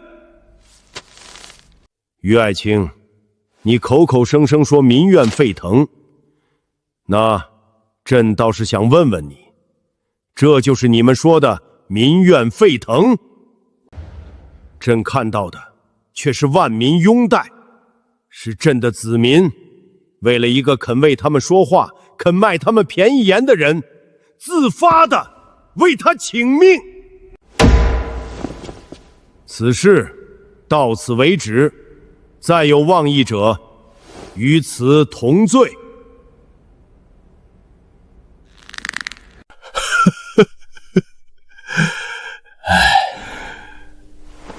夫君，深秋夜里凉，当心着了风寒。凌月，谢谢你，在最艰难的时刻愿意相信我。夫妇一体，夫君不必言谢。贤婿，你是如何断定陛下会放过你的？岳父可还记得程一博那封信？可你不是说他并未告知胡庸的命门所在？是，但他点醒了我。胡庸之所以难对付，除了是位居一品，有从龙之宫的首辅权臣，还因他遍及朝堂的门生故旧。淮西官员大多经他提拔而起，倒了一个王希烈，推出一个于洪，后面还有无数个。所以，夫君此举是在告诉陛下，你和胡庸一样，有不可替代的价值。他能操纵朝局和官员，而夫君你能引导和掌控民心。不错，我这把刀和胡庸一样，也能为帝王所用，甚至更加锋利。不对，不对呀，贤婿，他这一击未中，下一击怕是要拼上老本了。岳父大人，别急，他纵手眼通天，也挡不住我们的星辰大海。你们看，这是我手绘的世界地图，这里是倭国群岛，往南是南洋群岛，沿着南洋西行，还有黄金洲和香料大陆。贤婿，这就是你说的出海贸易的方向。咱们的船队真能从这大海上换回比丝绸和瓷器贵100倍的香料黄金。世上最赚钱的买卖，从来不是生产什么，而是定义稀缺。只要我们能去别人去不了的地方，哪怕是拉回一团石头，也能卖出黄金的价钱。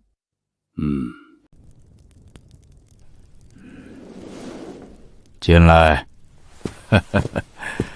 老夫想明白了，跟一个泥腿子在田里比种地，那是自取其辱；跟一个商贾在算盘上比算计，更是愚不可及。他不跟老夫玩朝堂上的规矩，那老夫也不跟他玩生意场的把戏了。老爷，您打算如何做？我要把他的算盘，他的保元局，连同他这个人，一起从这大梁的版图上彻底抹掉。请老爷吩咐。去给通政司督察6部中所有门生都递个话，就说倭寇又来了。陛下，老臣有罪呀！又来，还演上瘾了，能不能来点新鲜的？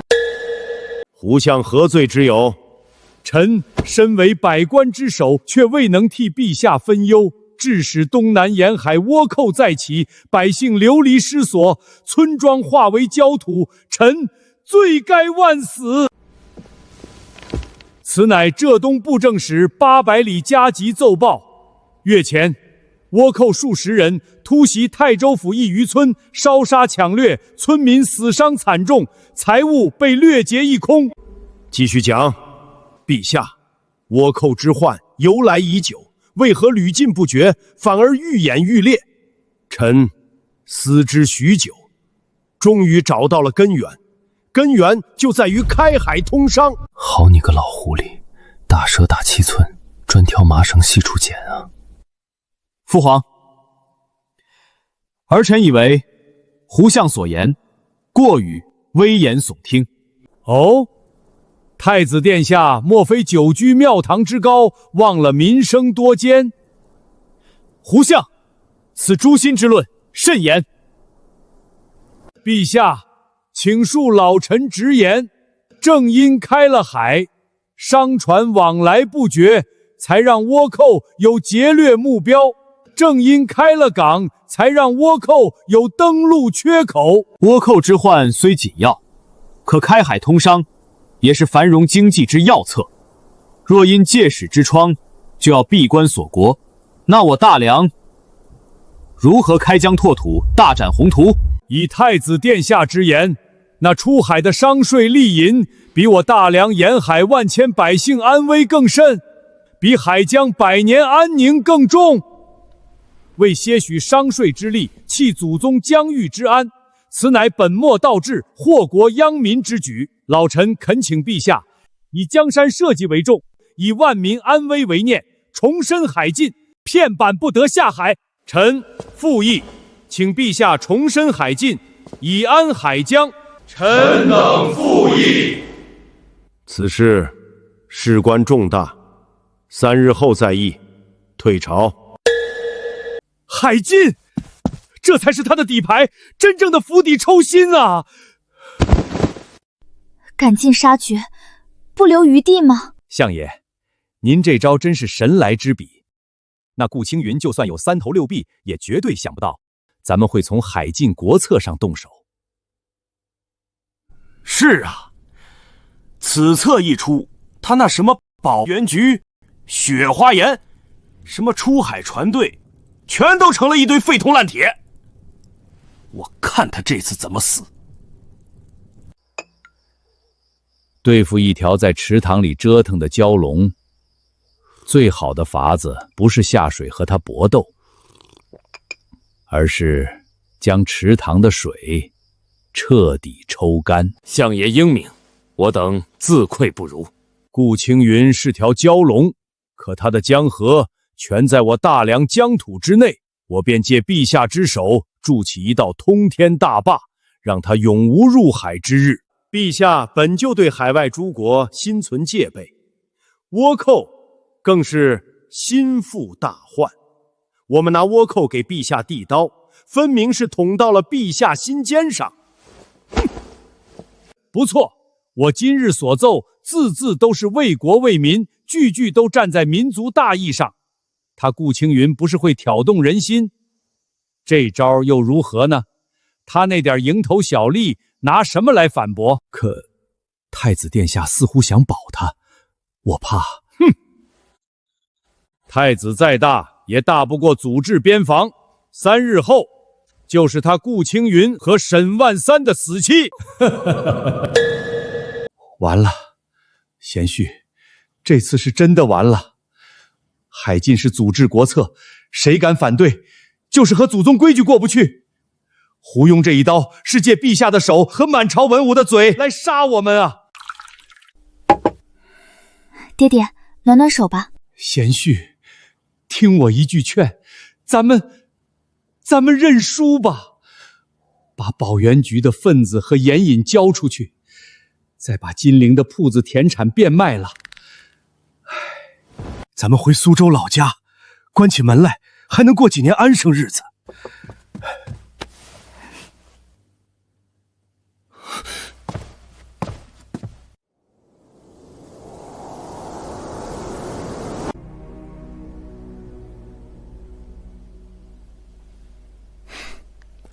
岳父大人，您觉得对陛下而言，最重要的是什么？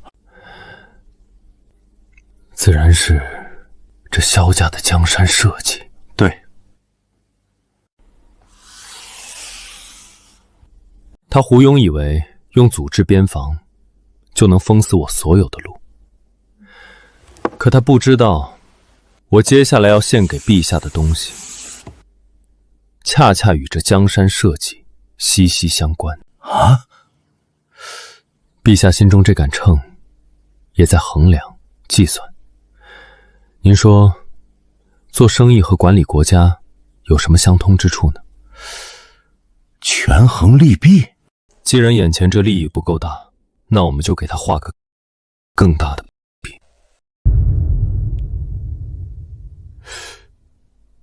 画饼。王伯，备车备礼，明日我要再去趟青田。伯爷，晚生顾青云特请您喝酒。你小子遇什么难题了？我可不是什么酒都喝的。晚生明白。上次来，闻见您屋里陈酿的酒香了。这是波斯国的琼浆玉液，您上脸尝尝。你先说说，要问什么？老夫再看这酒能不能喝。晚生想请伯爷出山，替晚生向陛下递一篇策论。哼，想让我替你背书？是。您在陛下心里的位置，可不是他胡庸能比的。不去，你请回吧。伯爷，您再听我说两句，说完要再不肯，我立马就走。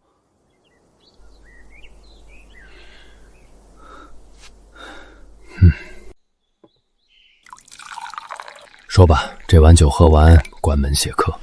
是，我只说一句，以战养战，您肯吗？好，好，若不是老夫已年迈，定要收你做个关门弟子，倾囊相授。现在也不迟啊，您要不介意，我就着这碗酒磕头拜师。师傅在上，请受徒儿青云一拜。好啊，老夫许久未像今日这般痛快了。不过，听为师一言，你我纵使有立国家策，但双拳难敌万腿啊。师傅的意思是，咱们两个的分量还不够。这盘棋想翻盘，光有骑兵还不够，他有他的盾，咱们就必须用一个能代表未来和国运的人来与他抗衡。东宫太子殿下，可太子曾替我说话，并未得陛下首肯。你若将那策论经由东宫送入御书房呢？那陛下就会衡量未来储君，加上师父和我，能否担得起大梁的未来？一朝天子一朝臣，他胡庸再狂，也难以和一位不需要他的储君抗衡。姑爷，您可算回来了，老爷都快急得冒火了。王伯，让厨房备些热粥送去书房，除了凌月，谁也不许打扰。是，姑爷。另外，把库房里所有关于江南漕运的账本、保元局船坞的营造记录都搬去书房。是。爹，相信夫君。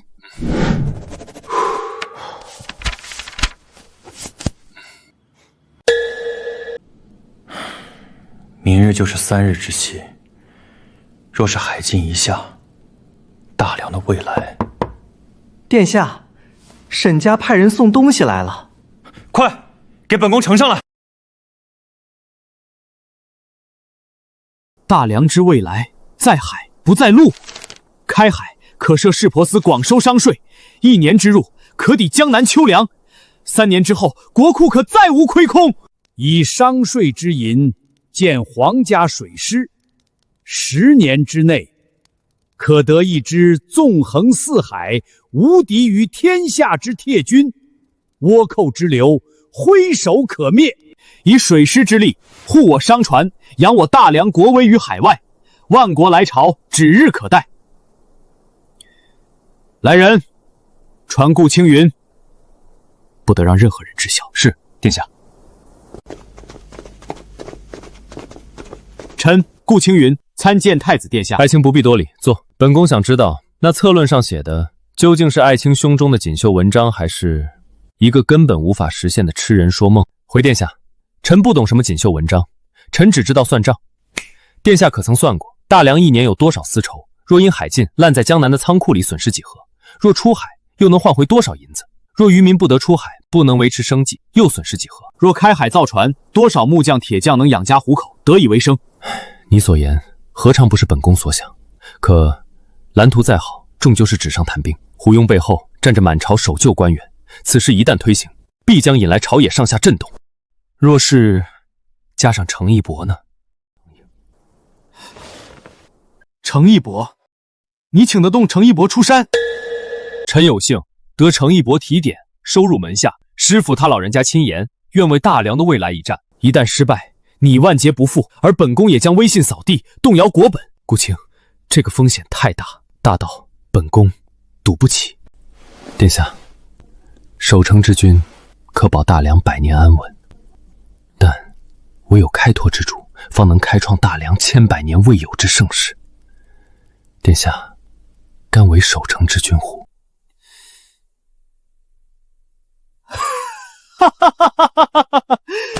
青云，你之才胜过10万大军。明日朝会开海一事，本宫与你一同扛下。若爱卿能助本宫开此万世之基业，他日本宫君临天下，必与爱卿共治之。众卿，可想好了？海禁一事有何新论？臣有本要奏。讲。臣以为海禁国策乃奠定大梁万世基业之铁律，绝不可动摇。我大梁地大物博，何须此等化外之民行商贾之事，逐营谋之利？说重点，朕不想听冠冕堂皇之词。陛下容禀，去岁福建一地有3座渔村混入倭寇流绵，烧杀抢掠是轻，窥探军情到我国防部署是重啊！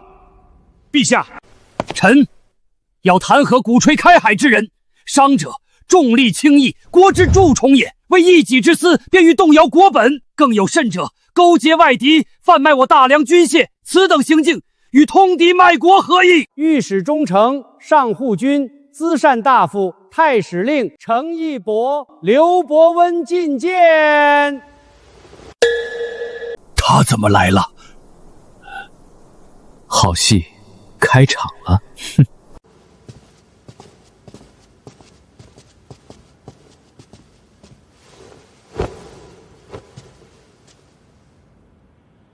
老臣叩见陛下，陛下万福金安。爱卿，快快请起。朕听闻爱卿还朝，甚是欣慰。此前，胡相曾言，海禁边防一事，朕想听听你的看法。陛下，我大梁海疆万里，赌不如输，禁是禁不绝的。与其让百姓沦为走私之寇，倒不如朝廷设法纳入正途，变祸为利。程义伯，久居江湖之远，哪知要堂之心？我统领中枢，3司6部，哪一件是小事？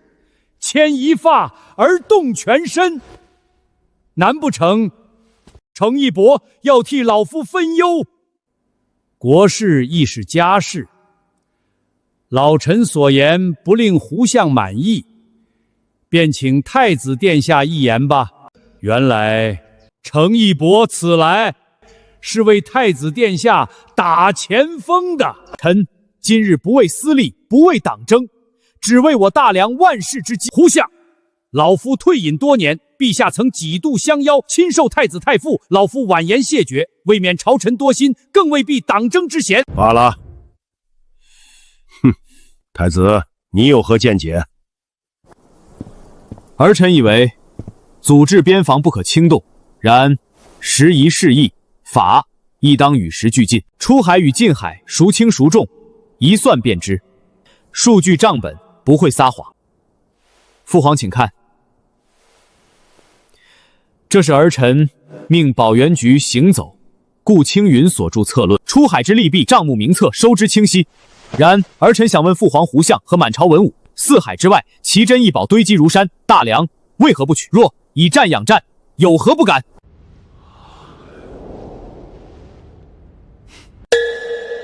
以战养战，顾青云，你解释解释。回禀陛下，臣所依据的是出海至黄金州香料国后贸易之税收，用以筹备水师击退倭寇，周而复始，拓土开疆。哼，黄口小儿，什么黄金州香料国，闻所未闻。百闻不如一见，臣不敢与胡相空口辩论，请陛下与满朝诸公看一样东西。准。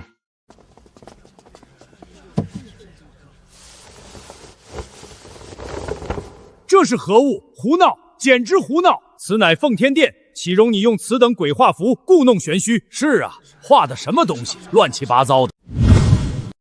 各位大人总在谈论天下，但你们是否真的知道这天下究竟有多大？陛下，请看，这里是我煌煌大梁，这里是东洋，海军署的大人应该很熟悉，琉球群岛、倭国半岛都在此。再往东有一片更大的陆地，上面居住着红色的印第安人。不，你在妖言惑众！胡相，东洋的地图，琉球国主曾进贡过。这是南洋，与南洋相邻的，便是黄金州与新大陆。诸位大人总说倭寇之患难以根除，可大洋彼岸有无数比倭国富足百倍、强大百倍的国度。哼，南洋诸国未曾往来，岂非任凭你胡说？胡相啊，我是不曾去过，可前朝市舶司旧档一查便知，海上的记录也有佐证。黄金州上香料成山，便是寻常百姓家中的饭碗，也是纯银所制。不要用你的无知短见影响我大梁国运。此乃臣估算账册，若重开市舶司，所有进出港货物抽10之税率，仅丝绸、瓷器、茶叶，每年可为国库增收白银500万两。国库一年税入才多少？这仅港口税收就这么多？固步自封，我们的世界便只有圈里这么大。可若是扬帆出海，我大梁的世界才能变得和这张图一样大。不错，顾卿所言极是。老臣附议。你说的朕都明白了，可兵部所言倭寇之事如何解决？若为这500万两使我大梁寸土，害我子民，再多银子，朕也宁可不要。陛下圣明，此等商贾之言，眼中只有金银，心中毫无家。胡相，稍安勿躁，微臣方才所言不过是开海之力，组建一支大梁开国以来史无前例的无敌水师，那才是以战养战。哼，老夫只问一句，钱从何来？每年莫说500万两，便是1000万也未必够用。钱就从这汪洋大海里来。市舶司的税银不入户部，设立一个水师衙门，专款专用，全部用于打造舰队、招募水兵。胡闹！这税银不入库，我户部年度清账如何筹算？户部欠的账单难道还少吗？待水师初具规模，便立即出海，剿灭倭寇，肃清航路。航路越安全，出海商船便越多，税银自然水涨船高，循环往复，打造更强大的舰队，让国力和财富滚雪球一般不断壮大。父皇，如此良策，儿臣恳请父皇为了大梁的未来应允。理论虽好，可你口中那无敌战船，比之当初献给朕的破浪号更甚吧？你保元局都未曾造出，谁能造得出来？陛下，臣携保元局已造出1/2等比的水泥战船，请陛下移步船库一观。水泥战船？陛下，臣脚下的船坞为特制的水泥所建，坚硬无比。这是何物？不合规制，简直不合规制！这材料既不是木头，如何浮于水面？来人，下水！将那些铅块放进甲板上。来人，取锤子来！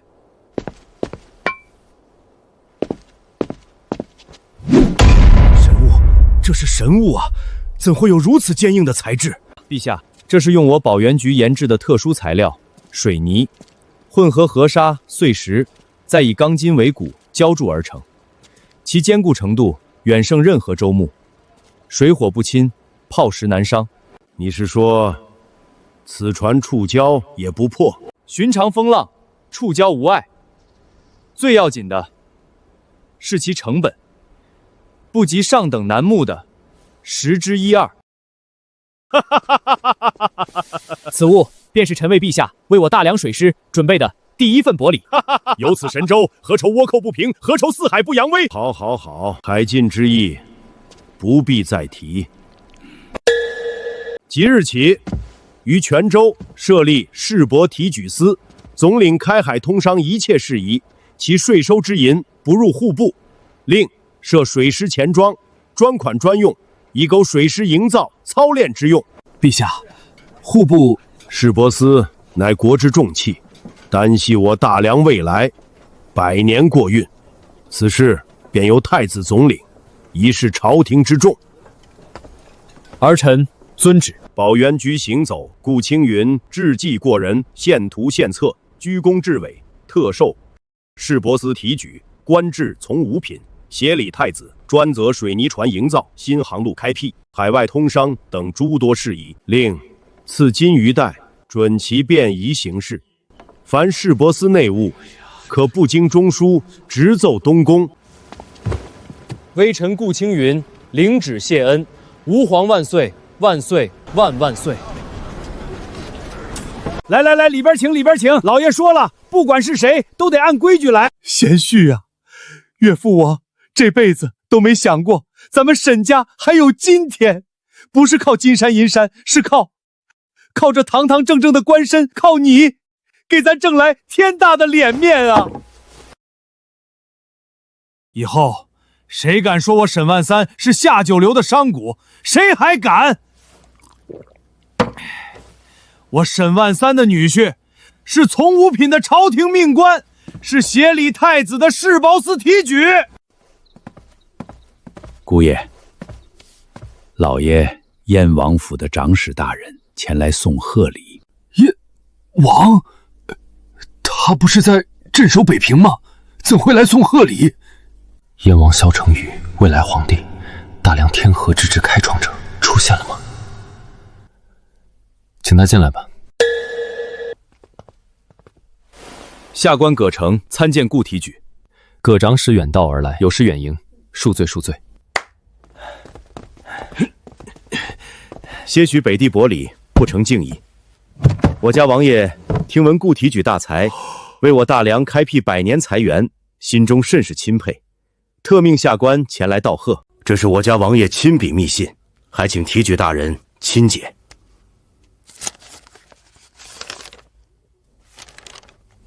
文先生所献水泥战船坚不可摧，神威无比。若此神舟能用于我北境水师，何愁达怒不灭？不知本王是否有幸向先生请教一二，以解北境之苦。燕王殿下心系国事，镇守边疆，劳苦功高，青云佩服之至。待市舶司事务走上正轨，若有机会，定当向殿下请教北地铁血之君之道。那下官不打扰了，告辞。这位燕王殿下来者不善啊。岳父大人，您说错了。胡庸是摆在明面上的恶狼，他张牙舞爪，想的是把我们吞进肚子里，填饱他们的胃口。而这位燕王是蛰伏在北地深山里的猛虎。狼要吃肉，可猛虎想要的可能是整个天下。